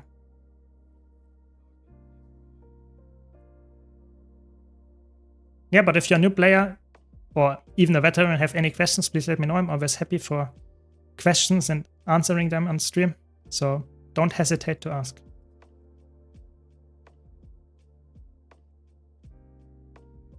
And of course, always buy more bags. Increase your storage capabilities. That's what we want. Guild Wars 2 is like the game of inventory management. So having bigger bags, having more characters, having more storage space, that's all you need to do. I'm a little bit joking, of course, but I am someone that actually enjoys doing that, so.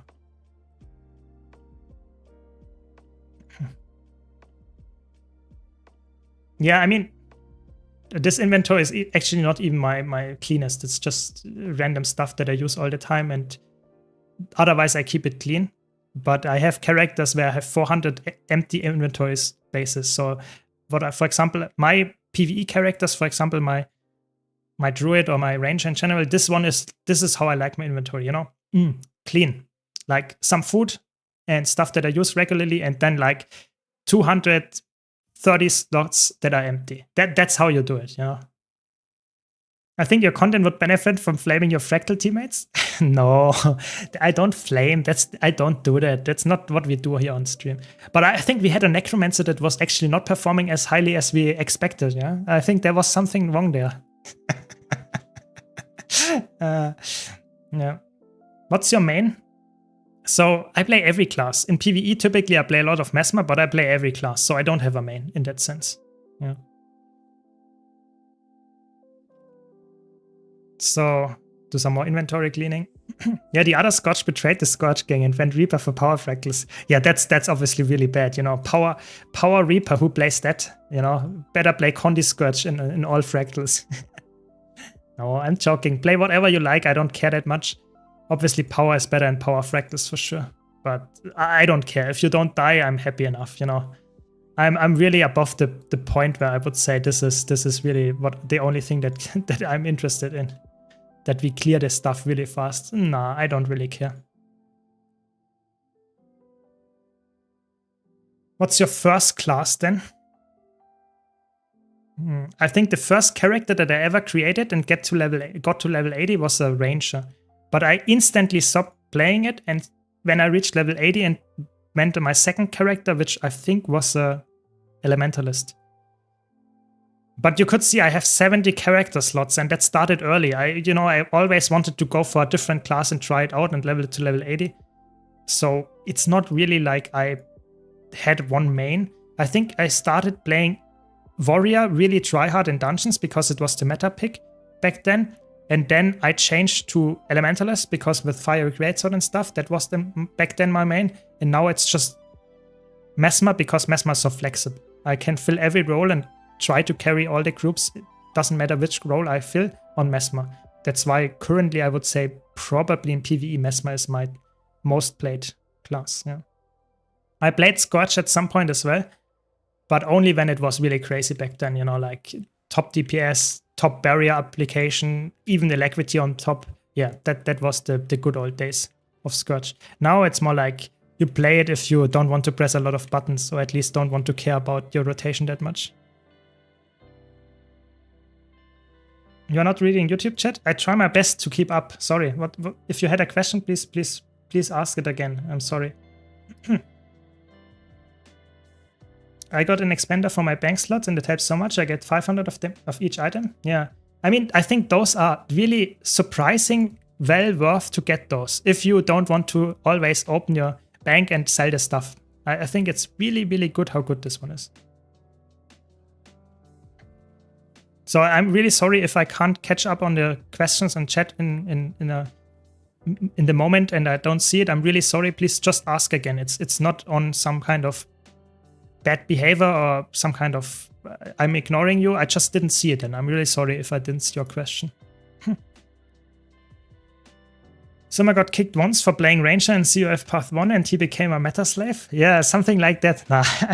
Back then I actually really informed myself about what was a good class to play and then I started playing that. And to be honest, I feel like back then Warrior was also really classic, classic pick with 100 blades. Nowadays it's not really, you don't play it anymore that way, but back then it was a really hard-hitting skill in comparison to all the other stuff. So it was actually if you saw someone that did like, I don't know, 50k damage with one attack, casting it for 3 seconds, people thought, oh my god, I have to play this. This does so much damage. And that was the same for me. That's why I swapped. Not really because I thought this is the only meta pick that I can do. It was more like, oh, this class looks really cool. Ranger is boring. Why do I play Ranger? Yeah. Is Power or Condi better in World vs. World? It depends a bit on what you want to do and on the build itself. In general, I would say Power is better for DPS in a Zerg, but in roaming, I think you can play both. There is not a real... I wouldn't say there is one thing that actually is better than the other. It depends on the build, yeah, in roaming at least. Warrior in 96 DM is insane. I mean, if you have the timings for Bladezone. I think Bladezone in general in Fractals can be really good, but you have to actually understand how it works and put the timings correctly. If you play Bladezone and don't know when to do the dragon triggers, it's not good. But if you know the timings, I think in a lot of Fractals, it's actually a very decent pick. Ranger best class in the game? I think right now, Ranger is one of the best classes to play across all game modes, I agree. Untamed is insane. Untamed is such a crazy powerhouse. Especially in open world, but in general in PvE and even in PvP and World vs. World, it's a good pick. So... yeah, Ranger changed over the years. Back then it was really bad at launch. Now it's a really good class. When I was talking about Condi Herald, 100% quicknet, what are the top quick or alacrity DPS? Oh, there is a Deadeye. Oh no. Let me concentrate here and get the 101 kill here, I guess. You see this perma-stealthing, this is so annoying. I really hate this shit.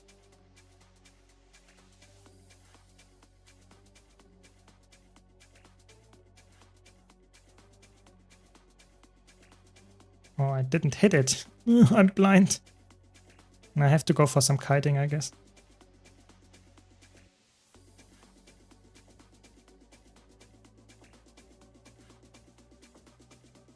It feels so good, a double crit.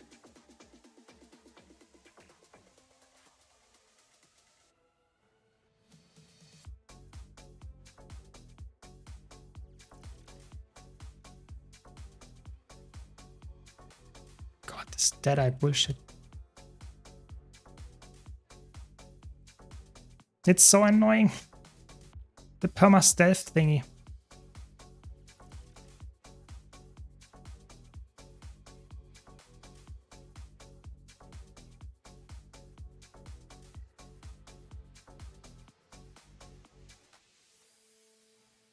Maybe I got them. Maybe. No. Sad. It Deadeyes. It's so annoying. It's so annoying to fight those. You know, I can't decide when I want to fight, you know. They just disengage, engage whenever they want.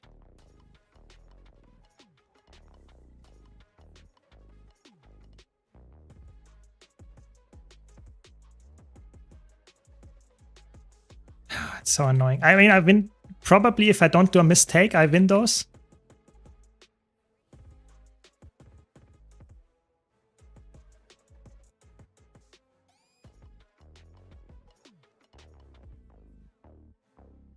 I hope.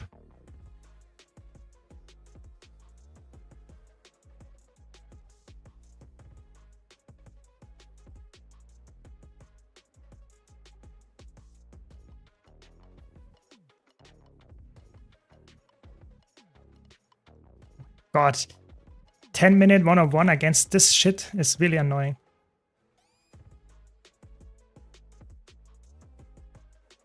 Sorry that I can't keep up on chat. It's just... I want to win this 1-on-1. I don't want to lose against this Dead-Eye Enjoyer. There we go. Finally. Holy shit. Then I pot back. This is annoying. So boring to have a pet in game. I don't know why I hate having a pet. Yeah, I agree. I'm not a big pet enjoyer in Guild Wars 2. I feel like it doesn't fit my playstyle. But I mean, I can see why people play it. Yeah. I'm on Great House Aviary. That's my team right now. Yeah, I think Ranger needs some longbow love. I think the longbow is a really sad weapon right now. I feel like longbow on Ranger is just power grabbed and doesn't really, especially in PvE, and it needs some help there. I think it's really not where it is. Yeah, exactly. You use it for precasting. That's why it's good. Yeah, I think that's not how a weapon should be used personally. I think a weapon should have a spot in some kind of build as a normal build and not used only for precasting. Yeah. Maybe we will be matched up soon, Kyla. Don't worry. When I'm ready to move on from a fight, the dang minions start another fight. Yeah, minion builds are not for me, I agree. But I mean, there are some people out there that like minion builds. I mean, I don't want to see them gone just because I don't like them. I think that's a fair assessment, you know. May I know what weapon you're using for your elementalist? So right now I'm using staff, but before in the 1-on-1 I was using dagger. So 2 daggers, it's a melee setup and it's really fun on a catalyst. Now I swapped because I'm in some kind of small circ and I swapped to some kind of supportive elementalist build.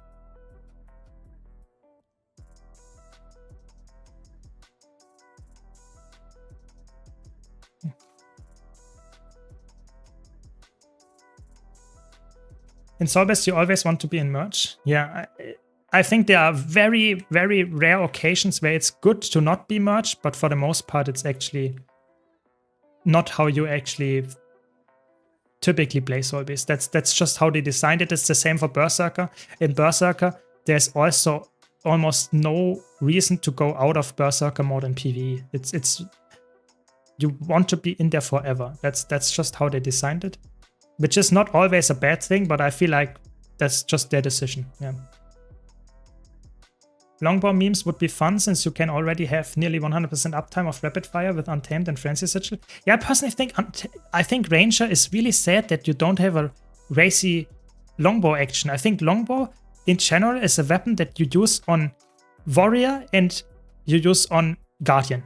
And that's it. You know, all the other classes either can't use it or it's just not as good. And that's really sad that you have a weapon that is already not very common because not a lot of classes use it.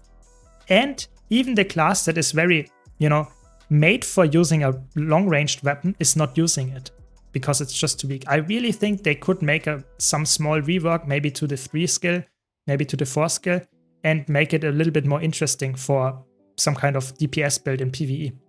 Maybe it gets a specific niche, yeah? Maybe it has a little bit less DPS than, for example, I don't know, X offhand, but it has more range and more consistent damage, whereas the X has more burst damage, something like that. Maybe would be, you know, just fill a different niche, give it some high DPS, and it would be a good weapon. Yeah.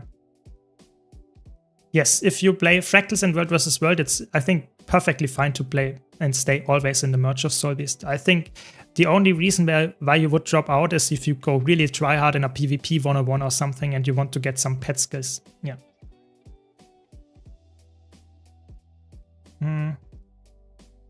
Yeah, and the longbow skins are really cool. I agree. Longbow has really crazy good skins. I would really like to use my Pharos, so the legendary longbow of the Generation 2, way more than just on my DH, you know? But it feels like it's really like not. There is no reason to do so. That's the sad part. Is remove a condition a different thing from cleanse a condition? No, it's exactly the same. The wording is different, but it's exactly the same. There is no change in how it works. Removing or cleansing a condition is the same thing. It's weird that they do it like that, but it's the same. The only thing that is different is when it says convert a condition, then it means that you don't only cleanse it, but you also get a boon instead. But that's not very common. It's very rare in Guild Wars 2. Yeah. Yeah, Longbow 4 is... If you use Longbow 4 in some kind of ad scenario and fractals and stuff, then people will hate you for it. So don't do that. Yeah. Yeah, Ranger was interesting with barrage spamming. I agree. Especially in World vs. World, it was really fun. There was a time where Longbow Untamed was really good because of the Ember skill, but they nerfed it. Really sad. Maybe we can get the... No. It seems strange to me that the most of the content on builds optimization revolves around the raid as a benchmark for content, despite the fact that few people play raids. The thing is, if you... Like, yes, not a lot of people play raids, but in fractals, in dungeons. Not so much in dungeons, but in fractals, in strike missions, even in open world, the raid meta is still the most optimal thing to play the game, you know? If you're in a group, you always want to have a support that heals, you want to have a support that gives you quickness or equity, you know? You play the same thinking process is the same for you. It doesn't matter if you're playing raids or if you play fractals or if you're playing strike missions or if you play convergences or if you play an open world boss. You always want to have all the boons, you want to have some healing, and you want to have the maximum amount of damage. So the reason for playing raid builds is because they are just the most optimized. That's the whole reason. Yeah, I hope that makes sense. Yeah, people do play raids, but the amount of people that play raids is really low. We had it last time, I think last week, we had the discussion. Yes, the amount of people that play raids is lower than the amount of people that play PvP. So not a lot of people, if you think about the whole Guild Wars 2 community, actually engages with raids, which is sad, but that's the truth. I think if you think about Guild Wars 2, what the community actually does, most of them play open world in PvE, and some of them play instance contents, some of them play PvP, some of them play raids, and quite a large portion of the open world players also enjoys playing world versus world to some extent. This is how the community is split. That much we know. Yeah. Is Dagger also good for PvE? Not really. Dagger is really only for competitive modes. It's you can play it in open world, but there is no crazy good DPS build with Dagger in PvE, sadly. It's not suited for that playstyle. It's more of utility baked together with damage, which is a very clear indicator of being a weapon that is very useful in competitive modes, but in PvE you don't really need that. So you play more like Scepter Dagger or even Pistol Dagger or Sword Dagger, but Dagger is not very common in PvE. Yeah. Is Guild Wars 3 a thing or just people coping? So I would say people are coping on it, but for a reason. So I would say we don't know anything, and it's possible that they don't do anything, but it's also not completely so to say, there are some hints that it could be the case. Does it mean it will happen? No, not at all. And if you're a new player and you want to start Guild Wars 2, you have probably years to play Guild Wars 2 before anything will change about Guild Wars 2. But there might be something on the horizon. In the far future, there might be a Guild Wars 3 coming. So that's me coping, but yeah, you wanted the opinion. That's how it is. I'd hazard a guess there are more Queensdale RPers than Raiders at this point. I mean, that might not be a hot take. I would really like to see the numbers there.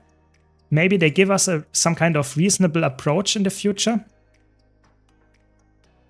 In terms of telling us the numbers in the next roadmap or with the blog post of it, because they say, no, sorry, we don't release new raids with the next expansion. So the reason for that is the numbers are just too small. Maybe they give us some numbers, but I think they really keep the numbers close to their chest. I really doubt that they will give us numbers here. Maybe even more onion farmers. Yeah, I mean, there could be more onion farmers. I mean, the onion farm is like, it's hot, you know, a lot of people do that. I think that is very common, yeah, common knowledge at this point, that onion farm is the real way to make money, yeah. So for the people that don't understand, there was a YouTuber, or still is a YouTuber, that made an onion farm guide, and people actually believed it. And it's just a prank. It's not really a thing. You can of course farm onions, but it's not crazy in terms of gold. It's actually quite bad. So it's just a meme. It's just a meme, yeah, at this point. But I think the general idea is still holding true, that there are more people that just play open world and just farm some random nodes than people are actually engaging with real raiding.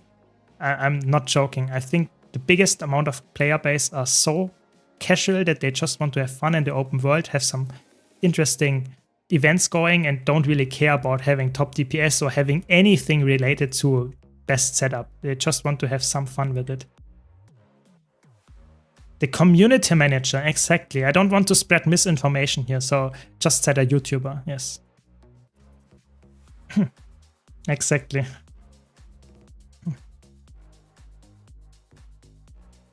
Yeah, maybe next time, you know, I think last year Nike did a tier list about all the Guild Wars 2 streamers and YouTubers. And maybe next time if he does it, maybe I'm in there as well. It would be interesting where I would get put into which tier. It was an interesting and really fun activity. Oh, the Romas got them. The Romas got them.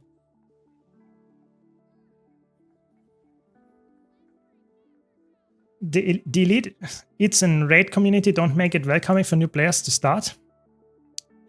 Yes, I think that's a problem, I agree. But I feel like that's not only a Guild Wars 2 problem. I think in all games, the tryhard community is not always that welcoming, you know? So why would a tryhard player play with a player that did never raid before? The only reason is because you like to increase the community. You would never do that to actually get kills, you know? For getting kills of a boss, you would always try to find people of similar experience level. That's just how the human brain functions. You want to get the kill the most efficient way. That's by going for people that are similar experienced. And that's a problem, because that means you get inherently some kind of difference and people going into their own bubbles because they are tryharding and want to play with other tryhards. That's just inherently a problem. Obviously, they should change that if you want to get more raids, but I tried it. I do raid trainings, I do some kind of guides on my YouTube channel about getting better at the game and that kind of stuff. I try it, but it's like a very common problem in games that don't have some kind of slow learning curves. Because in Guild Wars 2, getting into raids is not something that actually is required at any point of the game. That's just how it is. So I'm not sure if that will change in the future anytime. Yeah. Raid solution? Extreme light raid version or light raids week?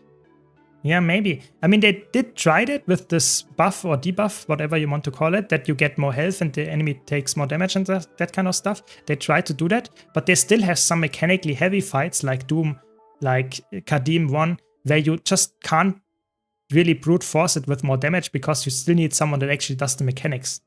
So yes, it could work like that, but I feel like it's at the same point it doesn't solve the inherent issue that you don't want to have, that tryhard players don't really want to play with new raiders. That's inherently an issue, and I'm not sure how to solve that. Raid trainers are really nice, I agree. There are some really nice people, especially if you look at the raid training servers. It's insane how nice they are, but there are not that many of them, sadly. There are some, and they're really good, but it's not the biggest part of the community. Yeah.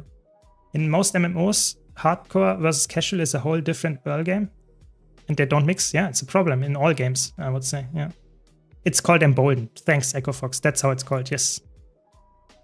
What do you recommend to buy in order to store the multiple equipment templates? I really like new builds, but equipment is kind of overflowing my bags. So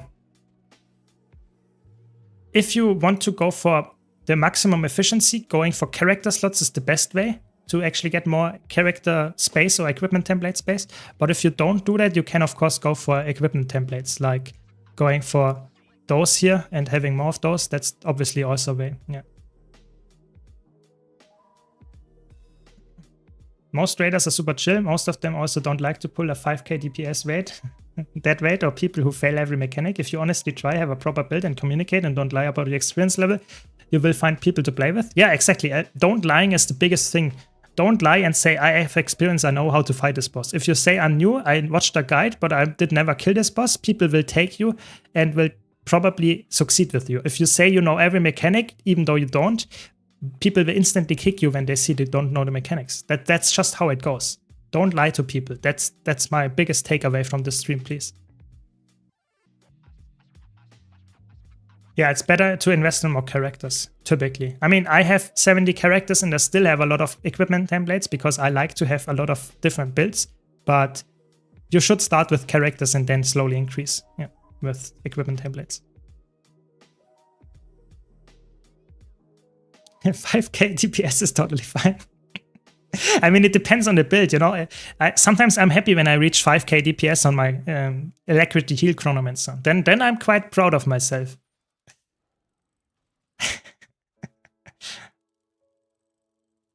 Yes, I mean, 70 is obviously too much for almost everyone in the game. That's not necessary to have 70 characters. But, I mean, why not, I guess? You know, there is no reason to not have that many. It's my whole point why I play the game anymore, you know? I just like to have more stuff than before. I just like to have fun and get more gold. It's not really about a specific use case. I just get them, yeah. Some would say almost double. Yeah, that's how you look at DPS. Finally got the first fractal title. Nice. I mean, it will slowly go even harder. So, you know, fractal god is an achievement that is nowadays easier to get, but it's still quite a grind. It takes, I think, a year or something if you do all the CMs and all the dailies all the time. It's quite a grind, but it is, in my opinion, worth it because you get actually more loot after that. So obviously it's a good thing. I mean, don't worry, Stipika. It's not a problem to not have that many character slots. Just go for the characters that you need. That's the important part. But don't underestimate how well characters actually work for you, even if you don't play them. You can use them for storing. You can use them to actually spark on some kind of jumping puzzle. Even then, it's actually paying off. So character slots are actually quite worthwhile to get, you know. I need new Fractal CM come out, so my grind will be shorter. I mean, the new Fractal CM sadly comes out at 24th of June, so it will take, so to say, 3.5 more weeks until you actually get the CM. So it will take quite a while, but it will come out at least eventually. That's the good part. It will actually drop with the balance patch, so let's see how this turns out. If that will be a very interesting thing, or if the balance patch actually doesn't matter for that. I might try some Healing Mirage, you know, with the... No, I'm joking. I obviously will play something that is actually proven to be working, yeah. Yeah, it will be glorious. I mean, blind CM progress with me and some kind of pack group, you know? Nah, I don't know. Maybe Snowdrop and Echo Fox are in and we can do that on stream. But I think actually if you do the normal mode and you have a group that is somewhat, you know, capable of learning, I don't think that the CM will be that hard, actually, to be honest. I don't see that really being crazy difficult. I bet it's totally a power fractal, so I get fucked with Scourge again. I think if it's not a single boss, it's actually very likely to be a power fractal. So I would agree with you. It's probably, I would say 80% chance that it's a power fractal. Because it will have multiple bosses, I hope, and then it's already somewhat of a good sign that's not a Condi fight. Yeah. Yeah, maybe you just have to learn Reaper or go back to Virtuoso, you know, power Virtuoso with Greatsword and Spear. Good choice.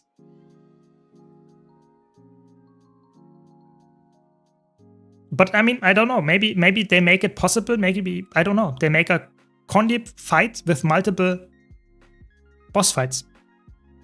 Maybe, you know, you never know.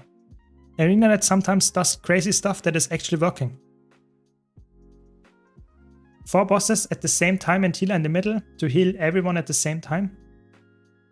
I don't know. I feel like they should not do a lot of gimmicky stuff. I think they should just do what Fractal players actually enjoy. Do all the same stuff with a different model and a little bit of different environment, and we will all be happy. You know, you don't have to do and, let's say, reinvent the wheel. I think that's not what we actually want to have in the Fractal community. Just make a nice Fractal like the Nightmare Fractal, you know?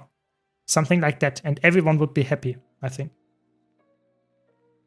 Dark Eye is the only good Condy Fractal. I would probably agree. I don't like Silent Surf and I don't like Lonely Tower, even though Lonely Tower is not really a Condy fight, but still, I get your point. Yeah, I agree. Need to do what all Fractal players enjoy, Iceblood Saga and Dragonstorm. Oh my god, yeah. I think I personally don't mind doing strike missions, but I want to do strike missions and I don't want to do fractals and then get strike missions, you know? I feel like have both options, but have one thing that is actually what it's actually supposed to be and not make fractal strike missions and make some kind of strike missions just kick them. I don't think that's a good smart thing. I don't know. It's 98 cm. It's the one with the laser beams where you have this crazy light show going on, Kyler. Yeah. I mean, Bone Skin of Fractal, I would be up for it. I mean, that sounds amazing. You know, that would be content forever. You know, it's like watching the frog. It's like watching the frog in Verdant Brink. That's also content forever. The first hero point, or a very, let's say, early hero point in Verdant Brink, where just people all the time just die to it. That's content, if you want to see that. Dragonstorm Fractal, 2 bosses that move a ton with CC. Yeah, maybe.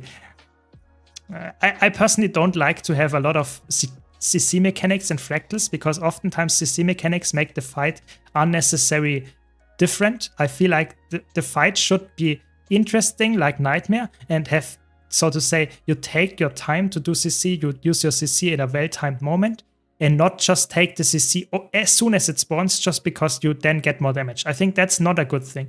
I personally like to have some kind of mechanic like in Sanqua Peak, where you have to think about when to CC. I think that's a really cool thing, and I hope they do that in the future as well. But we don't know. I really have high hopes for the Fractal, but I might be completely desperate after I see how it works. We don't know. We will see. Yeah, and I think that's also the end of today's stream. I had a lot of fun. I hope you enjoyed it as well. Thanks a lot for watching. I wish you all a very good night and hope to see you on Saturday when my next stream is. And until then, have a good night, good week, and be sure to check out my YouTube channel if you haven't already. Yeah, thanks a lot for watching. Thanks for all the follows. Thanks for the nice content and debates. Yeah, see you around.